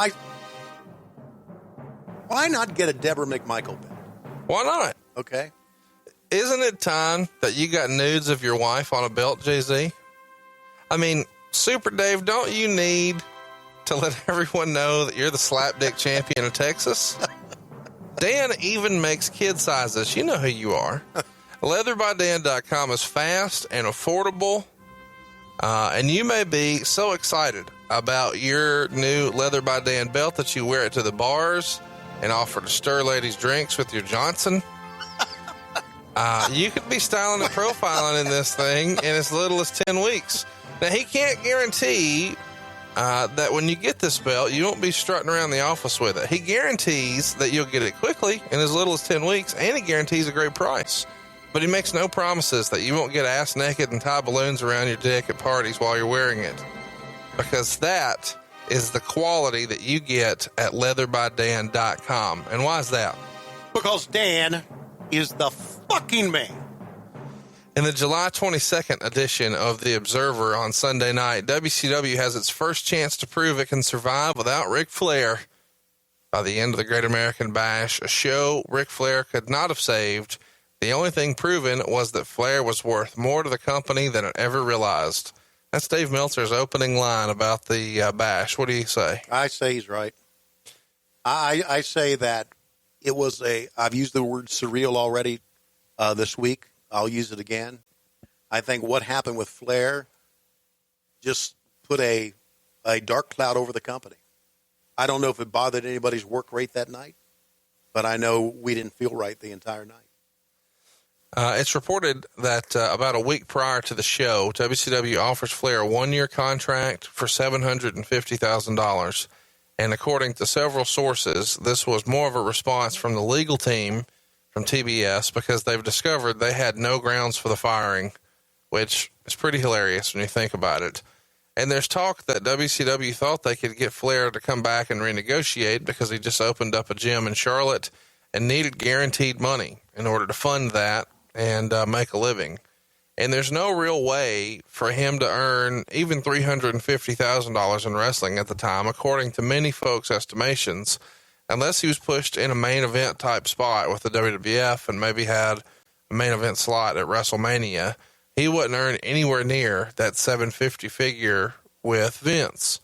Meltzer even says it's approximately triple of what the Intercontinental Champion was making at the time, and there was no chance you could get anywhere near that working on the indies. Of course, we all know Flair turned down that $750, and he did that because allegedly there was no guarantee as to how he would be used. And there pretty much was a guarantee he'd be used ineffectively because, well, that's just how WCW was going at that point. Exactly right. Did you think when they were making an offer here as kind of a last-ditch effort that when it was, quote-unquote, nut-cutting time, they'd just make a deal? Yeah. Yeah. Yeah, there was no I never saw this one coming. But I think that they realized they made a mistake. Doesn't surprise me that, according to semi-reliable sources, that they offered him that one-year deal at $750,000 because they realized they had fucked up and had no cause to get rid of him. Let me just tell you that semi-reliable sources is code for, hey, Rick says they offered him $750. Okay. Now, I'm not saying that. I just know that Rick and Dave are friends, and anybody who's read this Observer for any length of time knows that they're boys. All right. I didn't know that. I knew Dave had a lot of boys, but I didn't know Rick was one of them. There's also talk coming into this because, you know, wrestling is very much a business where everybody wants to bullshit everybody and everybody's smarter than everybody. Yeah. So there's a lot of folks who think, oh, this is just an angle. He'll come out and interfere in the main event. Did that ever cross your mind? No. You knew this was a shoot. Yeah, it was done. Did you hear anybody else talking about that, thinking, maybe fans thinking, he'll be here in the main event? Yeah, there was a lot of people that thought that would happen. I know I thought, nah, it's not going to happen, but I know I still had hope that maybe this was a bad dream, right? Well, it feels like a bad dream because when the reports come in from the Observer, 0.0 are the amount of thumbs up. Thumbs down, 239. A thumbs in the middle, 2. So 99.2% gave the show a thumbs down. Tony, you were there. Yeah. Thumbs down? Thumbs down, but also, regardless of what happened that night, it was going to get a thumbs down. Sure. Best match of the night, according to the Observer, was Barry Windham and Lex Luger. Worst match of the night was the scaffold match. The show drew around 7,000 fans. About 5,500 were paid. The gate was $99,000, which is the highest gate for a WCW event since the previous Great American Bash with Flair and Sting. And considering what a high the Great American Bash 1990 was, to compare that to 1 year later, what a fucking fall, man. I know. It's really incredible. Yeah, it is. To think about those two shows kind of back to back. Well, something I found kind of fun about this is they did an opening sequence here on the pay-per-view where it's essentially the ESPN football theme as they're making the approach into the stadium or into the arena. And they show the guy just go up to the ticket counter and say, 2 tickets, please. And they hand him 2 tickets and he just walks in. I know it's a little thing, but there was no money exchange there. He just goes up and says 2 tickets and they give them to him. And I know I'm overthinking it, but it is funny when you see the amount of paper and you're like, wow, okay, free tickets. Yeah. Just walk up and ask. Absolutely. That was before the days of you can just go up and show your phone to them now. Yeah, I already absolutely. paid them in advance. The commission made it clear before the show there could be no blood allowed. This is per Dave Meltzer. From what I understand, there wasn't much of a problem because Jack Petrick was against blood being used on the show as well. Of course, with a chain match followed by 2 cage matches, there are those who would be upset about that. Neither cage match had any reason to be a cage match. That's all directly from the Observer. Tony, do you remember the commission or Petrick being against blood? Do you remember that being a conversation? Yeah, the commission was against blood. Was Jack Petrick against blood? I know the Turner, quote-unquote, people were against blood. Is that Jack Petrick? Is that the Turner board? Right. Which involved Bill Shaw back at that time, who would later run WCW. I think that the Turner people were against blood. That could have been Petrick, but yeah, blood was on its way out by then. One dark match on the show. Meltzer writes that it was the junk food dog pinning Black Bart in 10 minutes in the opening match. He says the crowd didn't even watch this match and instead watched the pregame show that aired on the big screens in the building. He gave it a dud. Yeah, it was a dud. And Junkyard Dog made plenty of money, wasn't a great worker. Why would you call him the junk food dog? To be a dick. To be a dick. Okay. That told me right there that Junkyard Dog never called Dave Meltzer. No, of course. Because Meltzer would have never written that. That's bullshit. That just tells you what type of person Meltzer is. Well, also, too, he's trying to be entertaining. He's trying to sell tickets. He's in business for himself. Tickets, newsletters. Right. Dave Meltzer's an entertainer. And I think not really embracing that shows a grasp. I mean, he's not.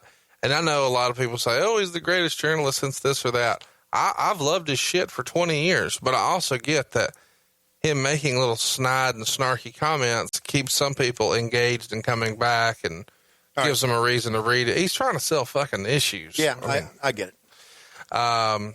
First match on the show, Bobby Eaton, who everybody agrees is one of the best performers of all time. He's in phenomenal shape here. He's tagging with PN News, not in as good a shape. And they're taking on Terrence Taylor and stunning Steve Austin. They've got Lady Blossom with them. And this is a scaffold match that goes 6 minutes. Unannounced in the pre-match hype, they changed the rules here, so it's not a traditional scaffold match rules situation. Now they have a capture the flag element. This was not great. No, it was one of the worst matches ever in a pay-per-view. PN News was so fucking scared that had he shit himself on top of that scaffold, it wouldn't have surprised me.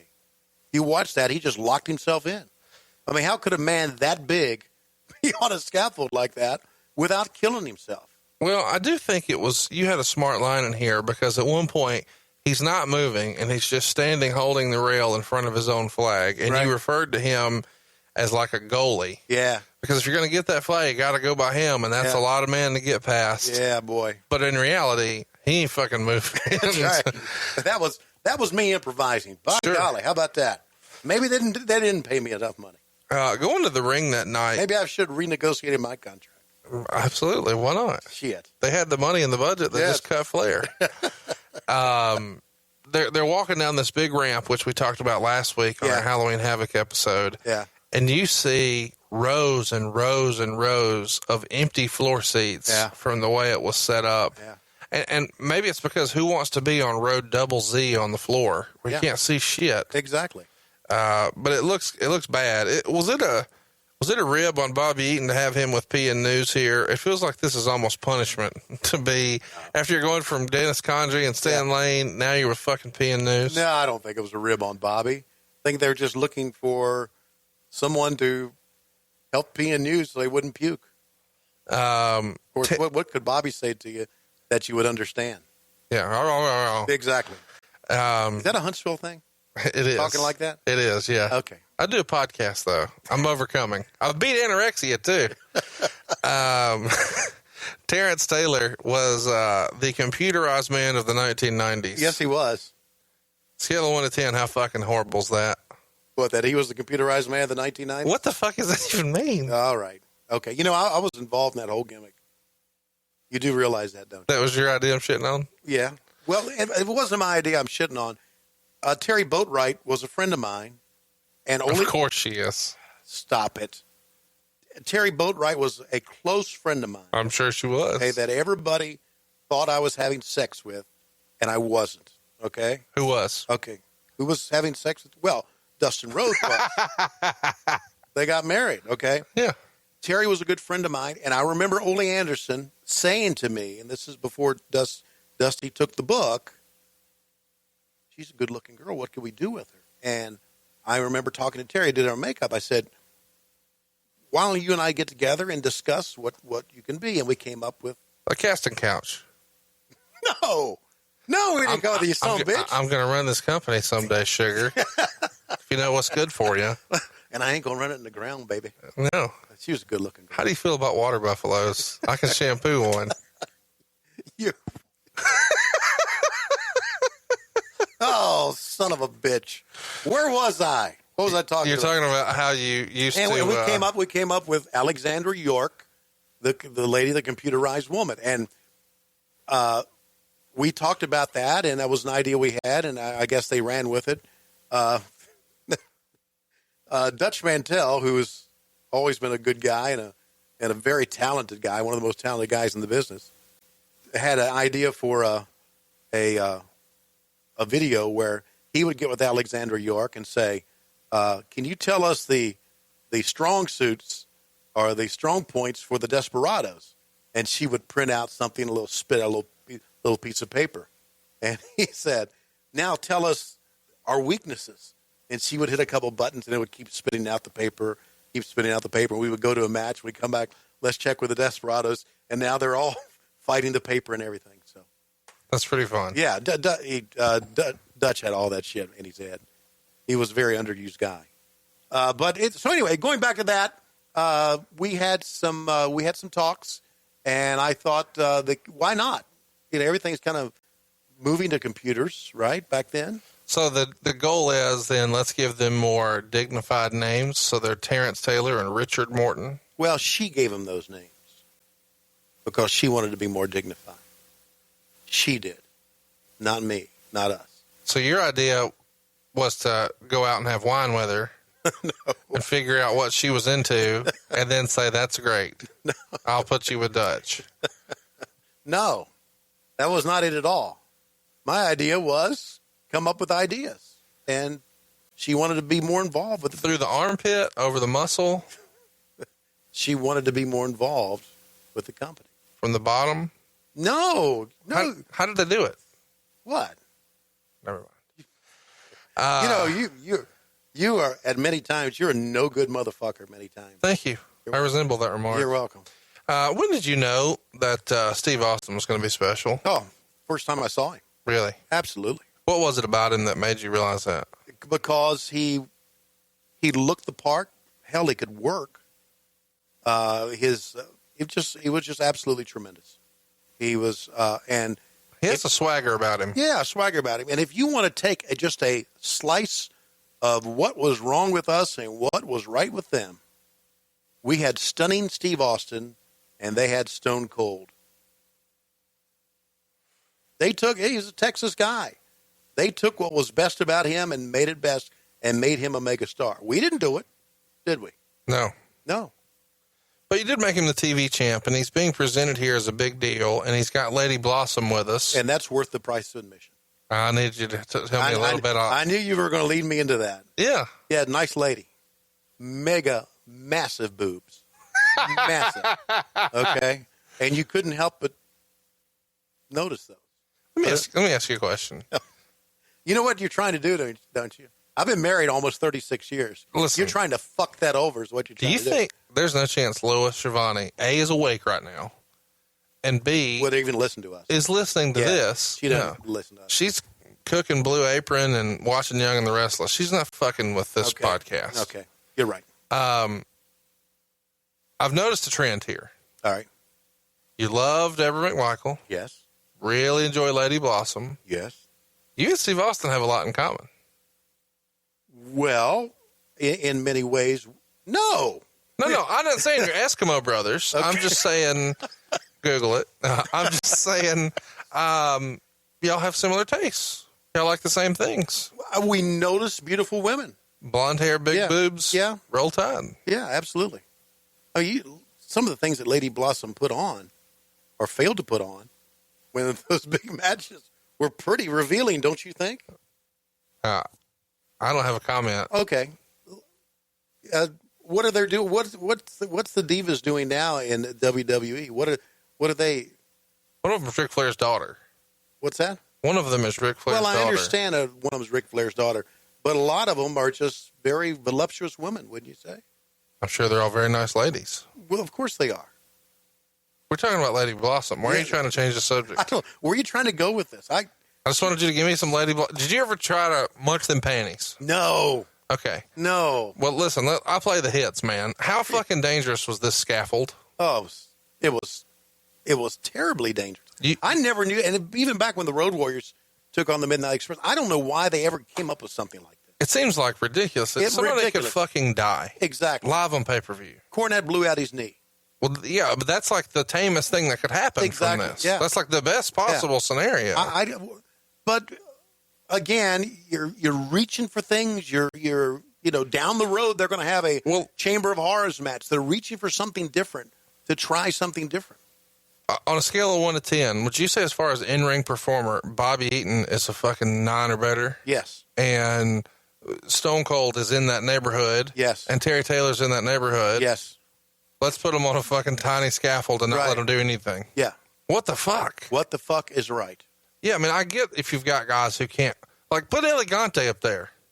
Really? You know, he's not going to fucking let's put on a clinic down here. Yeah, well, let's put the tallest guy and the fattest guy, PNU's and Elegante, put them on a scaffold. And say the winner is the one that doesn't fucking die.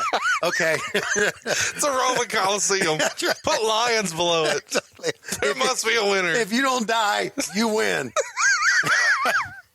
Are you not entertained? Oh, my God. It just seems totally dangerous. This thing's rocking around. You're right. You put the best workers, and you put PNU's, who was... In a situation where you can't work? Yeah. I mean... You're not putting them in a situation where you can accentuate the positives and hide the negatives, as Paul Heyman would say. Right. Yeah. There's a spot in here where Austin's dangling, and both feet are just like hanging off. Oh, okay. Like that dangling.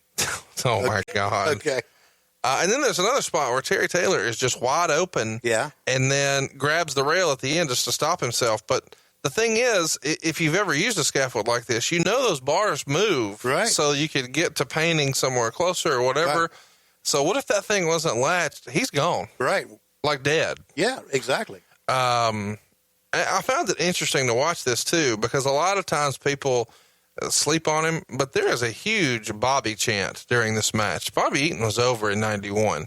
Maybe not to the level that he should have main evented a title shot at the Clash of the Champions, but that's a big deal for Bobby Eaton to have a singles chant like that after years of being a heel, and he's not necessarily a great promo, and that's always been something that gets the fans behind you. They just had a lot of respect for him as a worker, and I found it interesting. I do, we got to talk about the thing, though, because the scaffold itself is a little different from the ones in the past. Normally, it was all just steel, and this year, they replaced the steel top with wood. And one of the announcers makes the observation, not steel, which would lacerate the back. This is wood, so it doesn't have the traction, but it's better for the skin. Did I say that? Yes. Better for the skin. Better for the skin. Like you're selling fucking lotion. It's better for the skin. I was probably looking at Lady Blossom when I said the word skin. God almighty, you bring up this shit. Who made this fucking thing? And tell me it's Klondike Bill. Yeah, Klondike Bill made it. That's awesome. Yeah. Klondike Bill built all that stuff. And it's no wonder it's rickety. He had a full plate with chewing them panties all day. Yeah, Klondike made. Well, don't blame Klondike for that, but this the opponent's flag type thing. We didn't know that to the day of. As a matter of fact, I didn't know that until we were on the air. It gets better than that. Yeah. At some point in the match, Eaton just walks over with the flag. Yeah. He gets the flag, walks back to his side. Yeah. You fucks say nothing. Yeah. There's no bell. Yeah. There's no announcement. Yeah. The match is over. Yes. But they don't make an announcement because they forgot the hairspray spot. And Lady Blossom was going to throw some hairspray up. Yeah. And spray it and then let it go. Yeah. And then they announced the match. So the match has been over for minutes by that point. Right. But there's no announcement. There's no pop or anything because the fans don't know because the goddamn announcers don't know. It is a tried and true WCW clusterfuck. There's no Ric Flair, and this is the way we start the show. How about that? Yeah. This is the first WCW Great American Bash. That's the way you presented it. Was that the way you remember it? I found that interesting that even though WCW had technically been the name of the company for a little while, this was the first time you guys presented it as WCW's Great American Bash as opposed to the NWA. That had to be in reference to the NWA World Title belt. Had to be. No longer being in our possession. And then you make the announcement about WCW attempting to reinstate Ric Flair, but that he turned him down, so the world title is vacant. Yeah. And we can't talk about this without addressing the huge "We Want Flair" chants, and there are a few signs. And Meltzer reports that you guys were ready for that, and you were prepared for it and expected it. And supposedly Dusty didn't put a call to it saying, just let the crowd have their fun. Right. But Meltzer freestyles that he thinks that they turn down the crowd audio when these "We Want Flair" chants get ridiculous. Do you remember that being a topic of conversation, or what did you, because you knew this was going to be something the fans were going to make a spectacle of. Right. And I don't think there was any way that we could get around quote unquote turn down the sound. Okay. I just think that we couldn't get around it. You had to let it go. Don't remember Dusty ever saying, let them have fun with it. But we just had to work through it. That we knew it was going to happen. What else could you do? I mean, I couldn't say, hey, they're still chanting Ric Flair, but that motherfucker's not here. Right. So you just let it go. Right. Meltzer does report that even though they didn't confiscate "We Want Flair" signs, they did confiscate one anti-Dusty Rhodes sign. Okay. Does that make sense to you? Yes, it does. That Dusty would have seen it in the truck and said, get that out of here? Yeah, Dusty didn't work in the truck. Well, why would somebody want to confiscate a Dusty sign but leave the Flair ones? To be honest, that may have been a Doug Dillinger move. They were just boys? Yeah. Okay. Next up, we've got the Diamond Stud, which is Scott Hall. And when you say they boys, you mean friends, buddies, right? Yeah. Like you and I are now boys. Right. Yeah. What did you think I meant? I don't know. Do you think I meant just wanted to make sure. I mean, this is Alabama lingo. We're all learning here as we go, so I thought I'd get it, get with it. I think everybody below 60 listening understood what I meant. Okay, go Dogs. Anyway, go ahead. Next up, we've got Diamond Dallas Page bringing out part of his Diamond Exchange, which is the Diamond Stud. DDP has a bedazzled fanny pack, and he's wearing his typical 1991 DDP swagged out shit. If you had to describe Diamond Dallas Page's look in 1991, how would you do that? A guy who went to a lot of rock concerts and just hung out with the band type thing.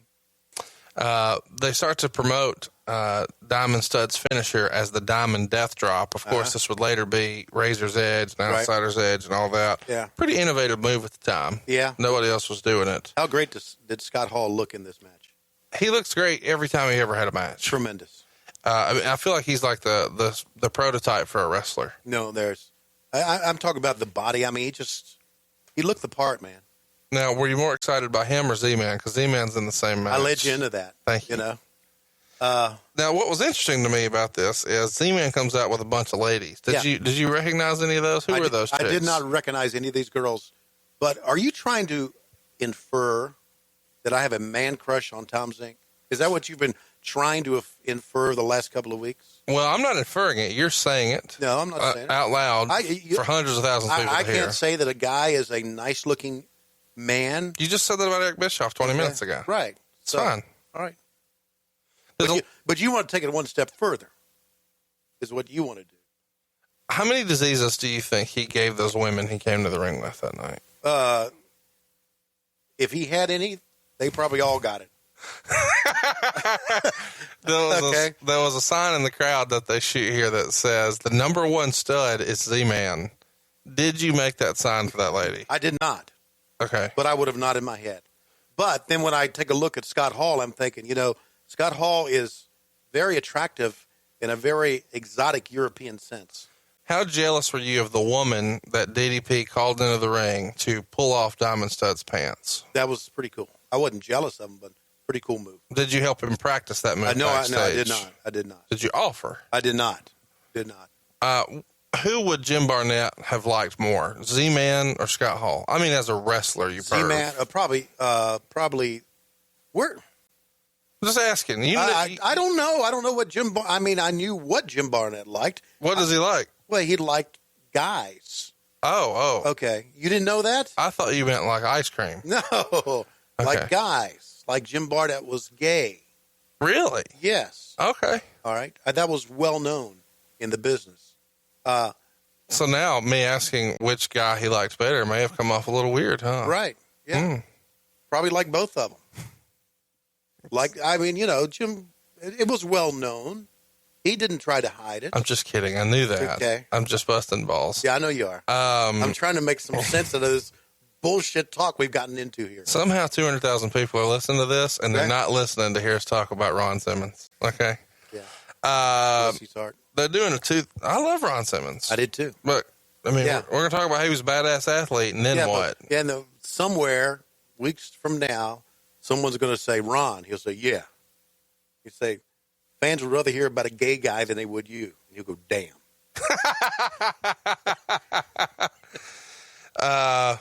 So Scott Hall here is doing the toothpick flip. He's doing a little bit of a Rick Rude homage of sorts with bringing a girl in and having her take his pants off and all that deal.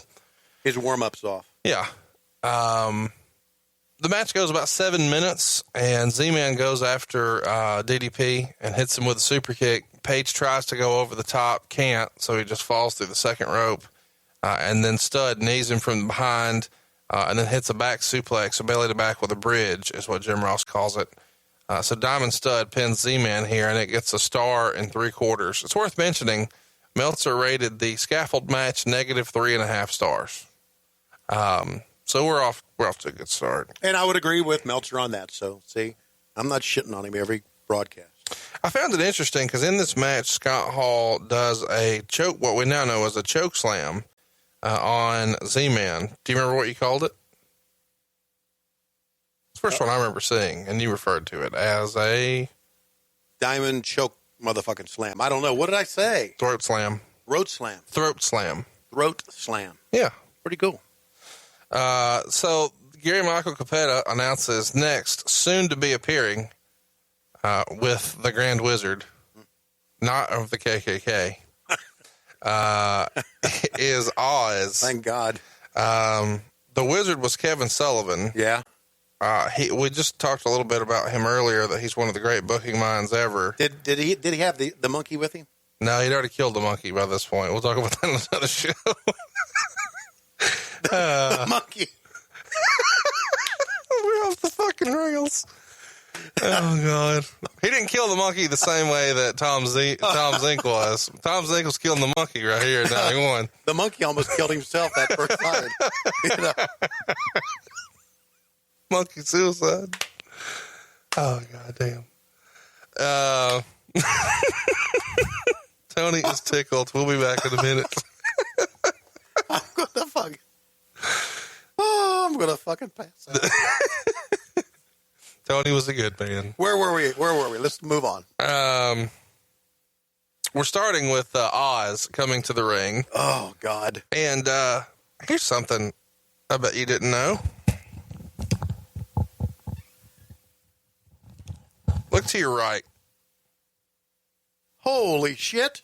Tell everybody what you see there. I see the great and powerful Oz's green, whatchamacallit? The robe. The robe. I have shook your shit up today. Yeah, Kevin Nash gave me the Oz robe. Oh my God. How cool is that? How about that? Yeah, I'll tweet a picture out and post it on our official Twitter account. It's at WHW Monday. I might even get Tony drunk enough today that I can convince him to put it on and take a picture, and he'll send it to Deborah McMichael. It'll be a great day. Well, as soon as it's over, we might as well just get in the car and go down to Tuscaloosa and deliver it to herself. Yeah, have a stop and have a little dreamland for me and a little dreamland for you.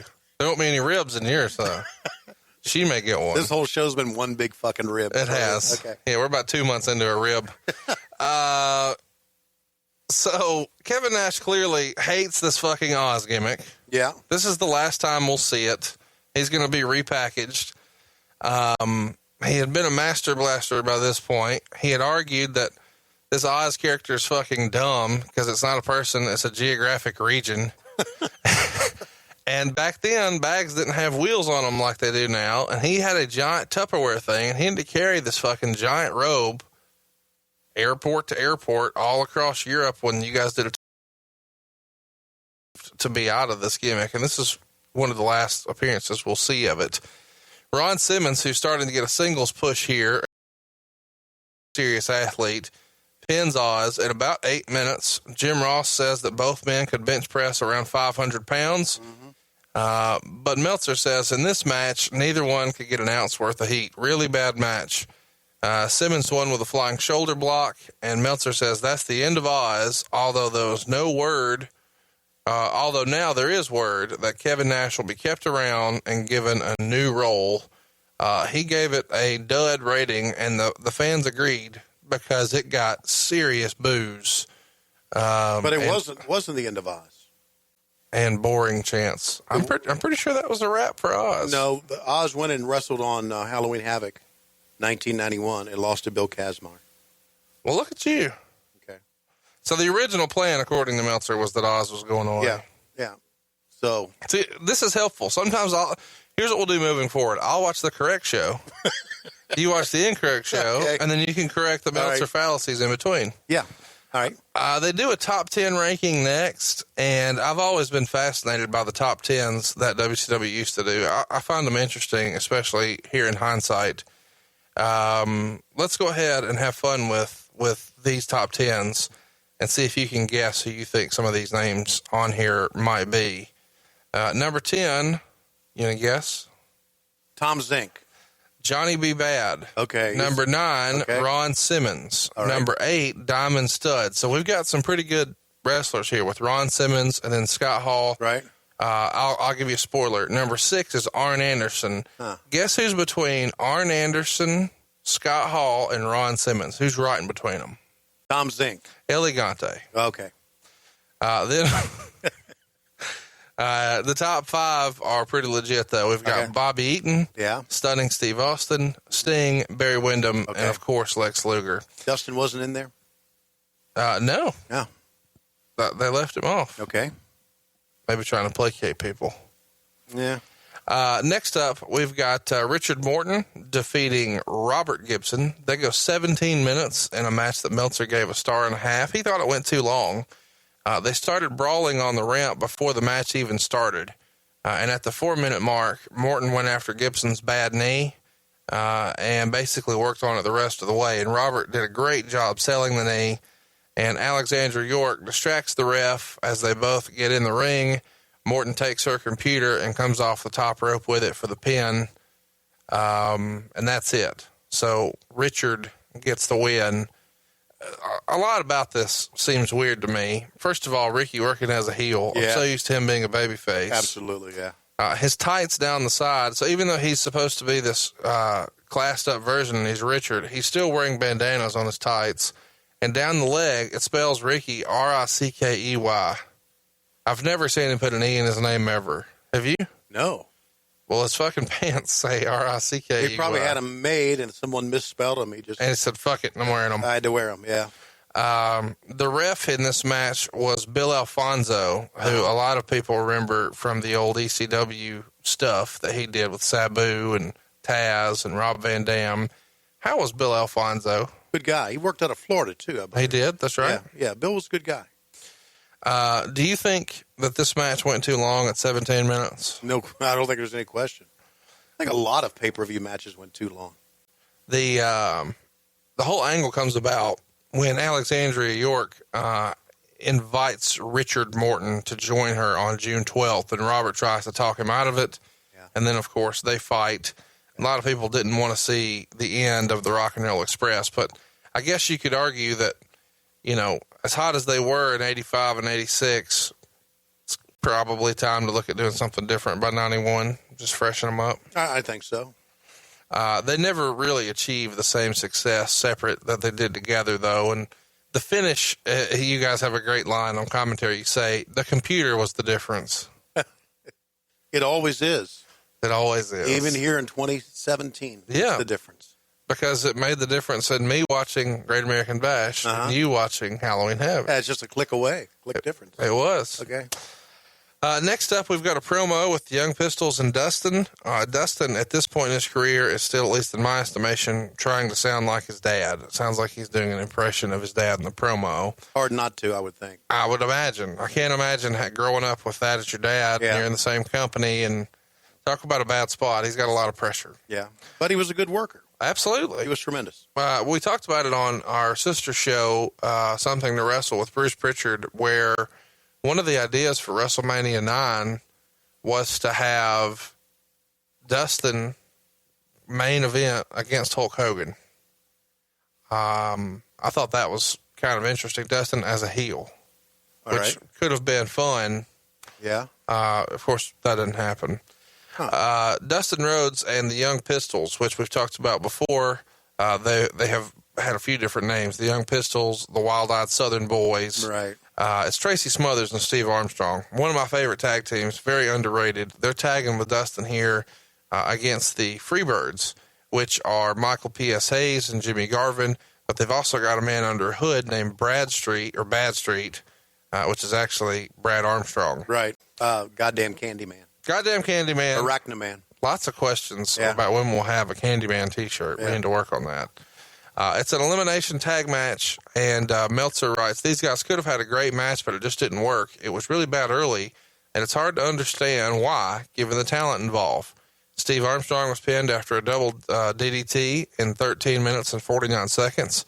Immediately after that, Michael Hayes does a back body drop over Tracy Smothers, where Tracy goes over the top rope. That evens the sides because that's illegal in this version of WCW. So Hayes is disqualified. Then Smothers gets pinned by a double DDT about a minute later, and then Dustin pins Garvin with a clothesline right after that. This leaves Rhodes and Brad. Dustin pins him with a bulldog after a couple of minutes, and then at the same time does a drop kick on Big Daddy Dink when he tries to interfere. He gives this a 1.25 stars.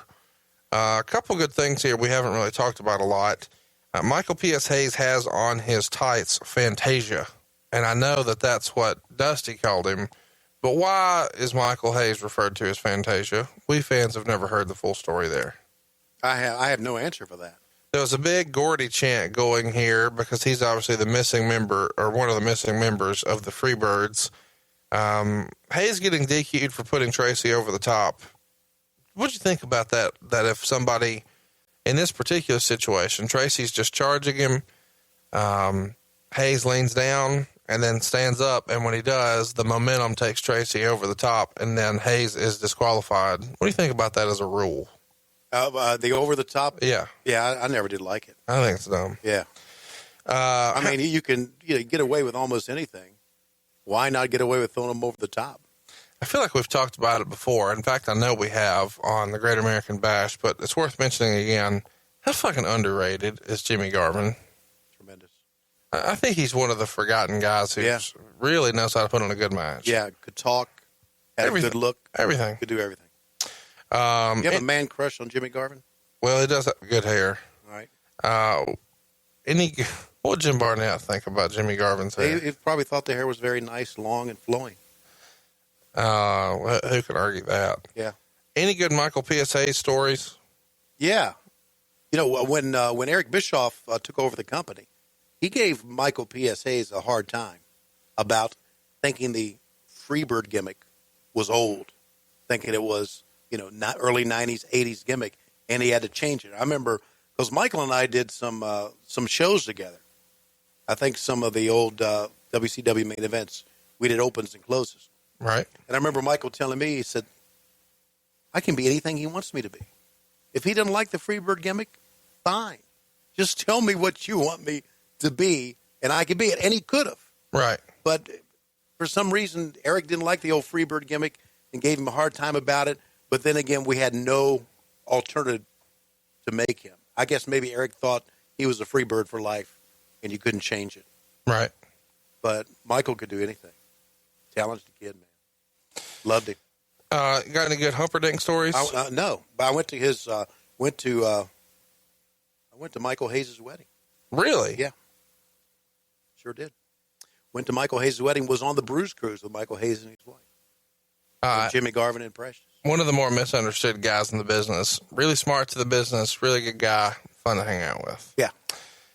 Next up, we've got the Yellow Dog, which is Brian Pillman under a hood, and he beats Johnny B. Bad by disqualification in 6 minutes.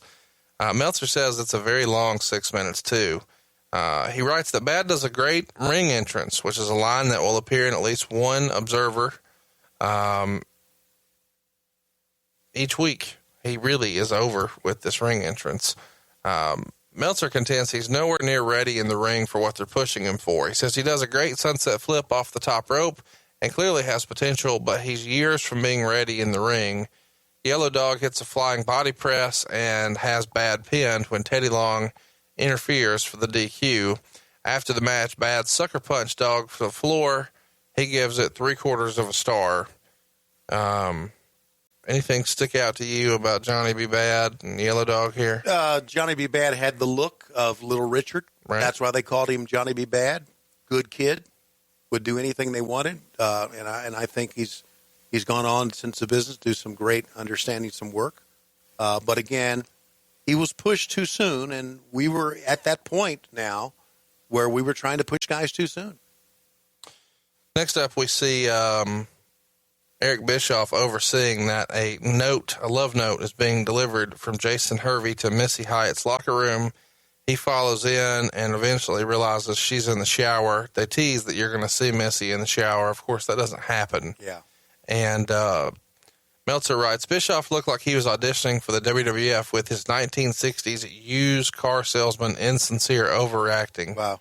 Of course, Missy was in the shower when Bischoff came in, and Missy screamed and threw her shampoo at him. What did you think of that segment in and of itself? I thought we oversold it seeing her in the shower, and we didn't show it, and it's one of those things where you promise a finish, you don't get them. It's a dusty finish on the titties? Yeah, I guess so. Yeah. But that line by Meltzer about 1960 used car salesman insincere overacting just tells me that Bischoff never called Meltzer either. No. They're not friends today, I don't believe. Yeah. Next up, we see Big Josh come into the ring, and he's got a whole lot of blonde chicks with him. Roll Tide on that. Wow. Good luck for him. He pins Black Blood, which is Billy Jack Haynes, in 5 minutes and 39 seconds.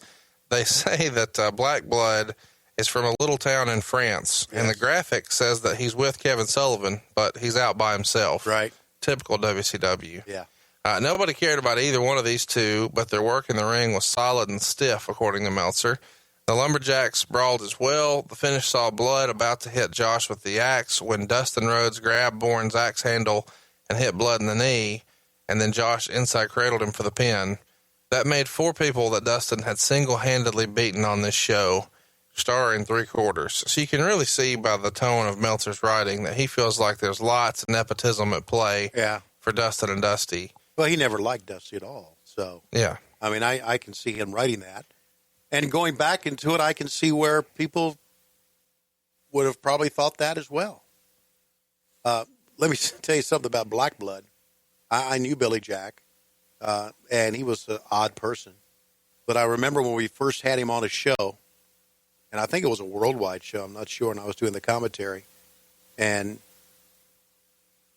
he would come in, and Gary Capetta would say, from a little town in France, Black Blood.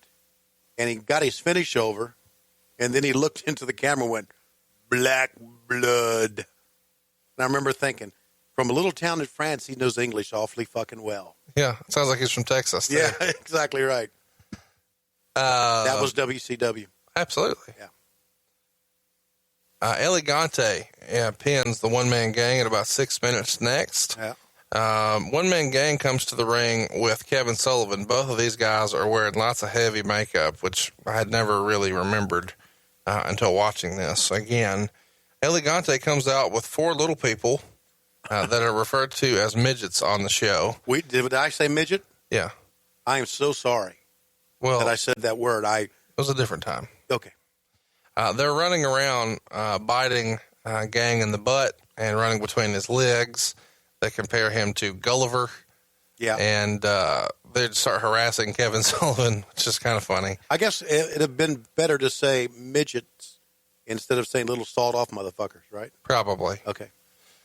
Meltzer writes, this was really bad, although Gang did take a slam off the top rope, which is pretty impressive considering his size. I put that in my notes, too. Yeah. He does a body slam off the top, which was outstanding. Yeah. They do a really horrible contrived finish where Sullivan hands Gang an envelope of powder. Yeah. And normally Sullivan doesn't hand people envelopes of powder, at least not on TV. Yeah. And Elegante and then hits him with maybe the worst clothesline ever, and then tries to splash him, but misses, crawls over and covers him. And this gets a negative half a star. Those short people were to make Kevin Sullivan look tall. Well, they made Elegante look like a giant. Yeah, and also help Kevin Sullivan. Yeah. You know, he is vertically challenged. Yeah. He's Speaking of sawed-off little motherfuckers. Roll Tide on that.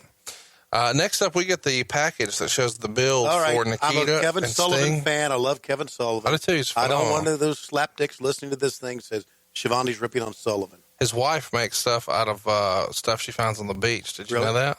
Really? No. I talked to Kevin 2 weeks ago on the phone. He's great. Great guy. His wife made that deal right there. Really? Yeah. So people just give you shit, don't they? I'm a nice guy. Yeah. Okay. Got anything in here from Tom Zink? Just the herpes. Okay. Go ahead. The package they do to show the build for Nikita Sting, I thought was fucking great. I think this is one of the bright spots of the show. Do you remember this match, the Russian chain match with Nikita and Sting? Yeah. I think Nikita is, I know he gets a lot of shit and he's easy to beat up on and kind of poke fun at, but he has a phenomenal look. He feels like somebody the WWF would have loved. And then why does Nikita get a lot of shit? Yeah. You know, he was, when he first came up, the super heel. Oh, sure. Yeah. Badass, legit son of a bitch. I know he wasn't well liked by some of the boys, and that may be some of the problem, but I don't know why Nikita would get a bunch of shit. That's just from the guys. Yeah, okay. I got it. Nikita wins the match in 11 minutes and 37 seconds. And this is one of those strap style matches where you've got to touch all four corners. Yeah. I actually liked this as a kid, but now as an adult, I think, logically, this is kind of fucking dumb. I mean, they're not actively working to touch four corners the entire time. They're beating each other up. Well, while you've got a downed opponent, why wouldn't you just run and try to knock them out? Well, it sounds good, but you got to drag a big guy around. Not if the chain's so long that you don't have to. And in this case, the chain was so long you didn't have to. Right. So, well, I liked them too. I liked the Indian strap match. The one with, they did a match like this. I'm going to say it was, Starrcade 90. I really enjoyed Stan Hansen and Lex Luger doing this. Right. I thought that we'll cover that another time, I'm sure. They had some good pops in this match for the low blows with the chain. And both guys touched first three corners, then brawl for a while, and then try to sprint to hit the fourth corner. Well, eventually that happens where Nikita is in front. So even though you could argue that Sting was the one with the momentum, technically Nikita touched it first, so he wins, and then Sting gives Nikita a low blow with the chain after the match. The match gets 2 1/4 stars. I thought it was a really good match for what it is. I did make a note here to ask you this. What prompted the color scheme and the change with the ring during this time? They went from, what they'd been using for years to now they've got blue, black, and yellow ropes with blue and yellow turnbuckles. Who prompts this color scheme change? That was a television thing, I think. And also they wanted to have their own logos and own colors identifying with the event. The color scheme was different for Halloween Havoc. Sure. Yeah. Next up, we've got Lex Luger and Barry Windham. And I found this hysterical because Barry Windham comes out first. And this haircut doesn't look like Barry Windham to me. But, we're in WCW when they have a fancy graphic for him. And I'm thinking, hey, look at the production here. And then I realize Windham is Windam. Yeah. There's no H. Welcome to World Championship Wrestling, motherfuckers. Who's responsible for a spell check? This seems like a theme because there was a Great American a Clash in New Orleans in '89 where Steamboat's wrestling Flair at the Superdome, and then you guys have pyro for Ric Flair, and it says RICK in the pyro. Yeah. I don't know who's in charge of, I don't even know who was in charge of graphics, but I know the guys in the truck were Craig Leathers and Keith Mitchell. Did you notice the misspelling when they popped up? I did not. Okay. If I did, Of course you sold it. I mean, can't comment. I said, look at that. Those stupid son of a bitches misspelled Barry Windham. So Luger, we are fucked. They're building the package here with, kind of explaining who these guys are. And they show the big gold belt in the package, which I found hilarious. Yes. Like, why would you draw attention to something that's not fucking there? The same reason you would misspell Windham. I guess. The match is delayed a little bit, or it's written in the Observer that it is, because, and I thought this was fun, because I noticed, but I didn't know that caused a delay. There's a spot where the lights are down, and then they turn the lights on to where they're kind of shining it to where they highlight the cage being lowered down from the ceiling, and then they shoot pyro off of the corners of the cage, but the cage is crooked as fuck. So it's not level, and supposedly they have trouble getting it down from the ceiling, and that's what causes the delay. Yeah. They have JR and I fill time. This is the most WCW show ever. Of WCW. There's a huge, we want chair flant, we want Flair chant that you guys are no-selling. They've misspelled the name. They don't have the belt. The cage is coming down crooked. It's just awesome. Yeah. They show a belt on TV. And, what the hell? This is not a Leather by Dan special. The rumor and innuendo is that this is a loaner from Dusty Rhodes from the Florida territory that he had made by Reggie Parks that he just had at his house, and they get a trophy plate to go over the top to cover the word Florida. Is that the way that went down? Is that the way you remember it? That's right. And, of course, they did commission a new belt that is probably most synonymous with Vader and Ron Simmons, but Lex Luger, Sting, Ric Flair, guys like that held it. And it's now owned by Dave Milliken, who used to make the belts for the WWE and UFC and a host of others. And he's on Twitter at Dave Milliken. If you'd like to see that, he tweets out pictures of that belt all the time in its current state. Meltzer writes, this is a tough situation in this match. Flair's the most over wrestler on the card, and this match featured mainly chants of "We want Flair." Clearly the people who were here were not here to enjoy this match. The heat was on Luger and Wyndham to rise to the occasion and make them forget about Flair, at least while their match was going on. But this match shouldn't have been in a cage, as it distracted from the match. It was a good match for what it was needed in this situation. It was nowhere close. All right, let me ask this. What was needed in that situation? What could we have done, anything at all, to remedy the Flair situation? That's a great question. Yeah. We could have done nothing. Absolutely nothing. The cage looks a little wonky to me, too. It looks like it's just taped together in the corner. Yeah. It just kind of looks doomed. Yeah. I did find it interesting that the most recent show we covered here on our program was Halloween Havoc 1990, and we made mention that that was the first major show without Flair in the main event. Certainly the first pay-per-view. He tagged with Arn Anderson against Doom there. The main event was Sting and Sid, and now 9 months later, he's not even here. Yeah. So when people started to think this is the beginning of the end for him there, they were right. We don't just get we want Flair chants. We also get Nature Boy chants. One of the cool things about the match, if you're trying to look for something positive, is there were lots of fun overhead camera angles. I don't know who would have been responsible for that, but it is an angle that we don't see very often, so that was kind of cool.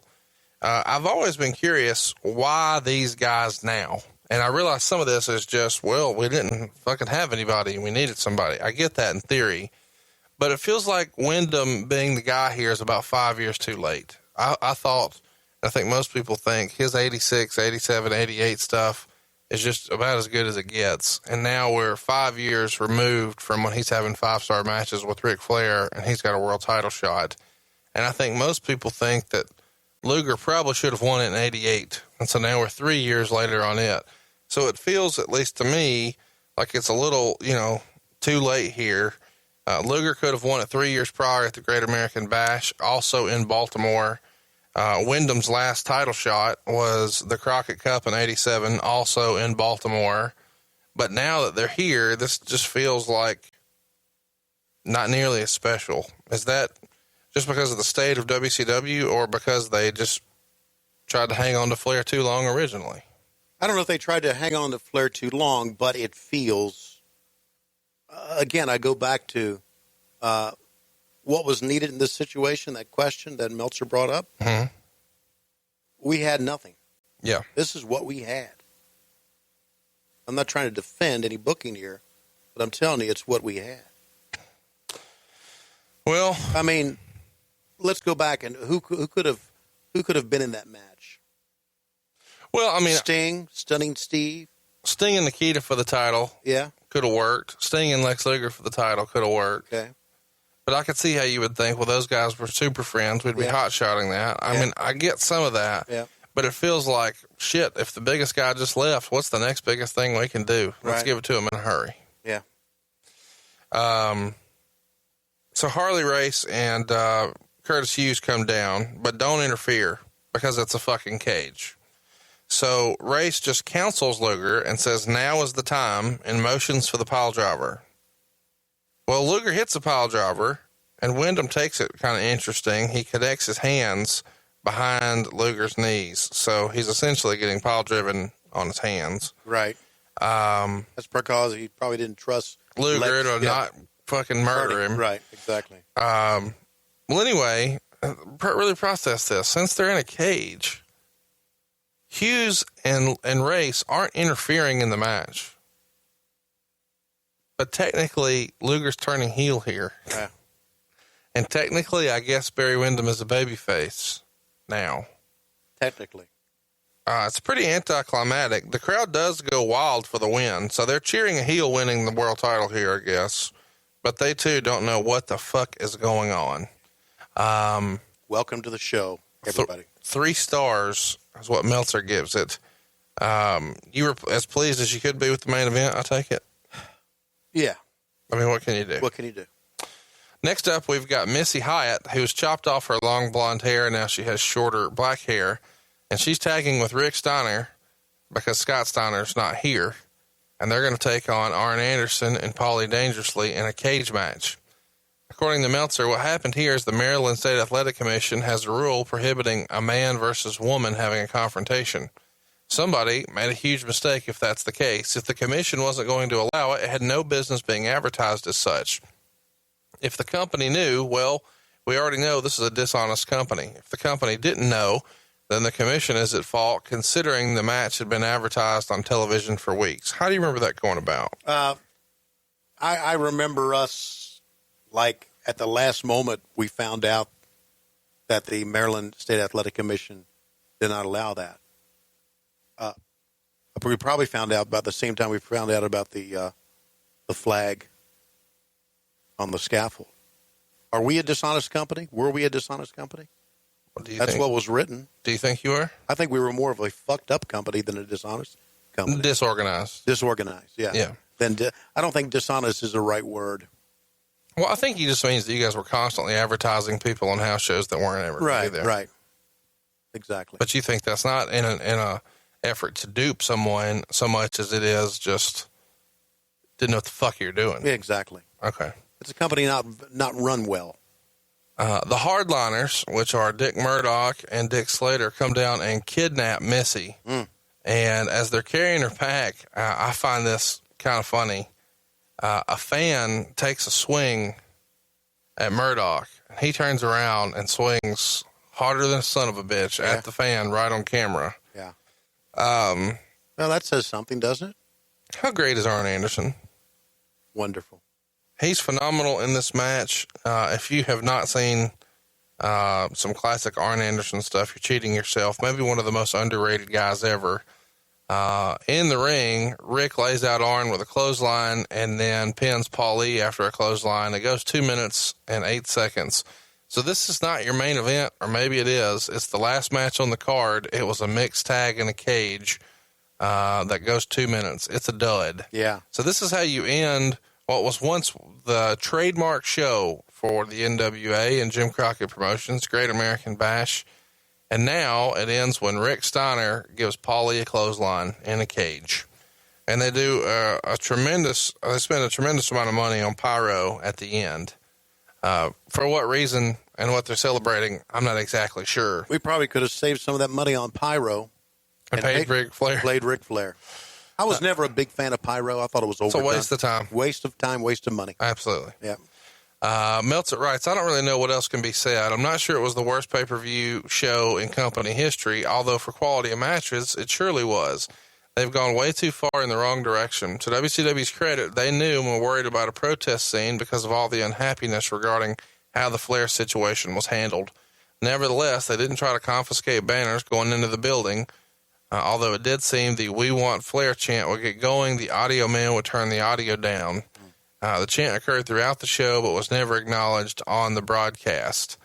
And as we said earlier, a lot of people just assume this is going to be a wrestling angle and that Flair was going to do a run-in. Yeah. Well, that doesn't happen. And, you know, we all know what happens here. There's speculation that Flair's going to debut at SummerSlam at Madison Square Garden. That doesn't happen, but his belt is on TV before there. Flair comes in as the real world's champion. And as we said earlier, Meltzer reports that WCW's new title belt is going to be a $17,000 belt. Flair, of course, had over $28,000 invested in his belt, which they suggest is probably worth around $40,000. And there's a book about the big gold belt that's available on Amazon that was written by a great friend of the show, Dick Bourne. You can see more about that over at MidAtlanticGateway.com, and they've got a 7-part series with Tony Schiavone. The pay-per-view we're covering today, though, Great American Bash 1991, did a 1.0 buy rate with 145,000 buys.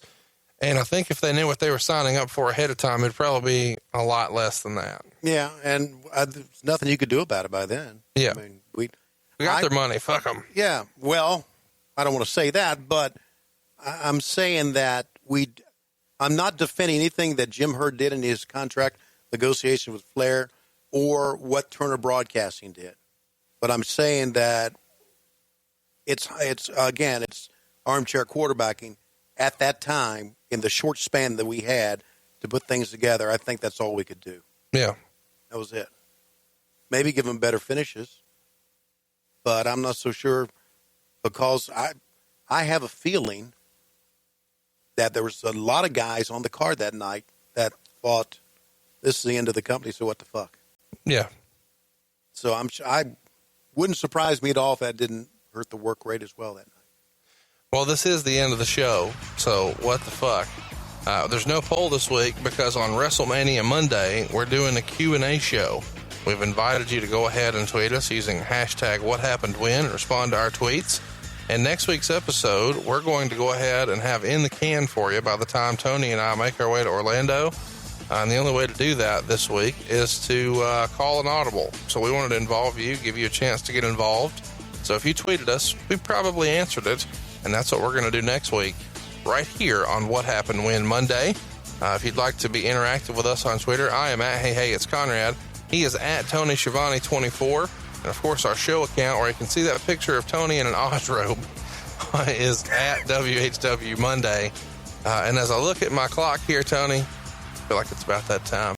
It is about that time, Conrad, and let me say that here at the Baltimore Arena, there's a lot of signs that say, we want Conrad, and I hear the chants of we want Conrad, and here he comes down. He's got Missy Hyatt with him, and he's going to the ring. It's a stare down between Conrad and Foley dangerously. But all of a sudden, in from the side, here comes Ric Flair. He is back. Flair is back. He's got a chair. He raises the chair up. Oh, we are desperately out of time. See you next week on WHW. What Happened Monday?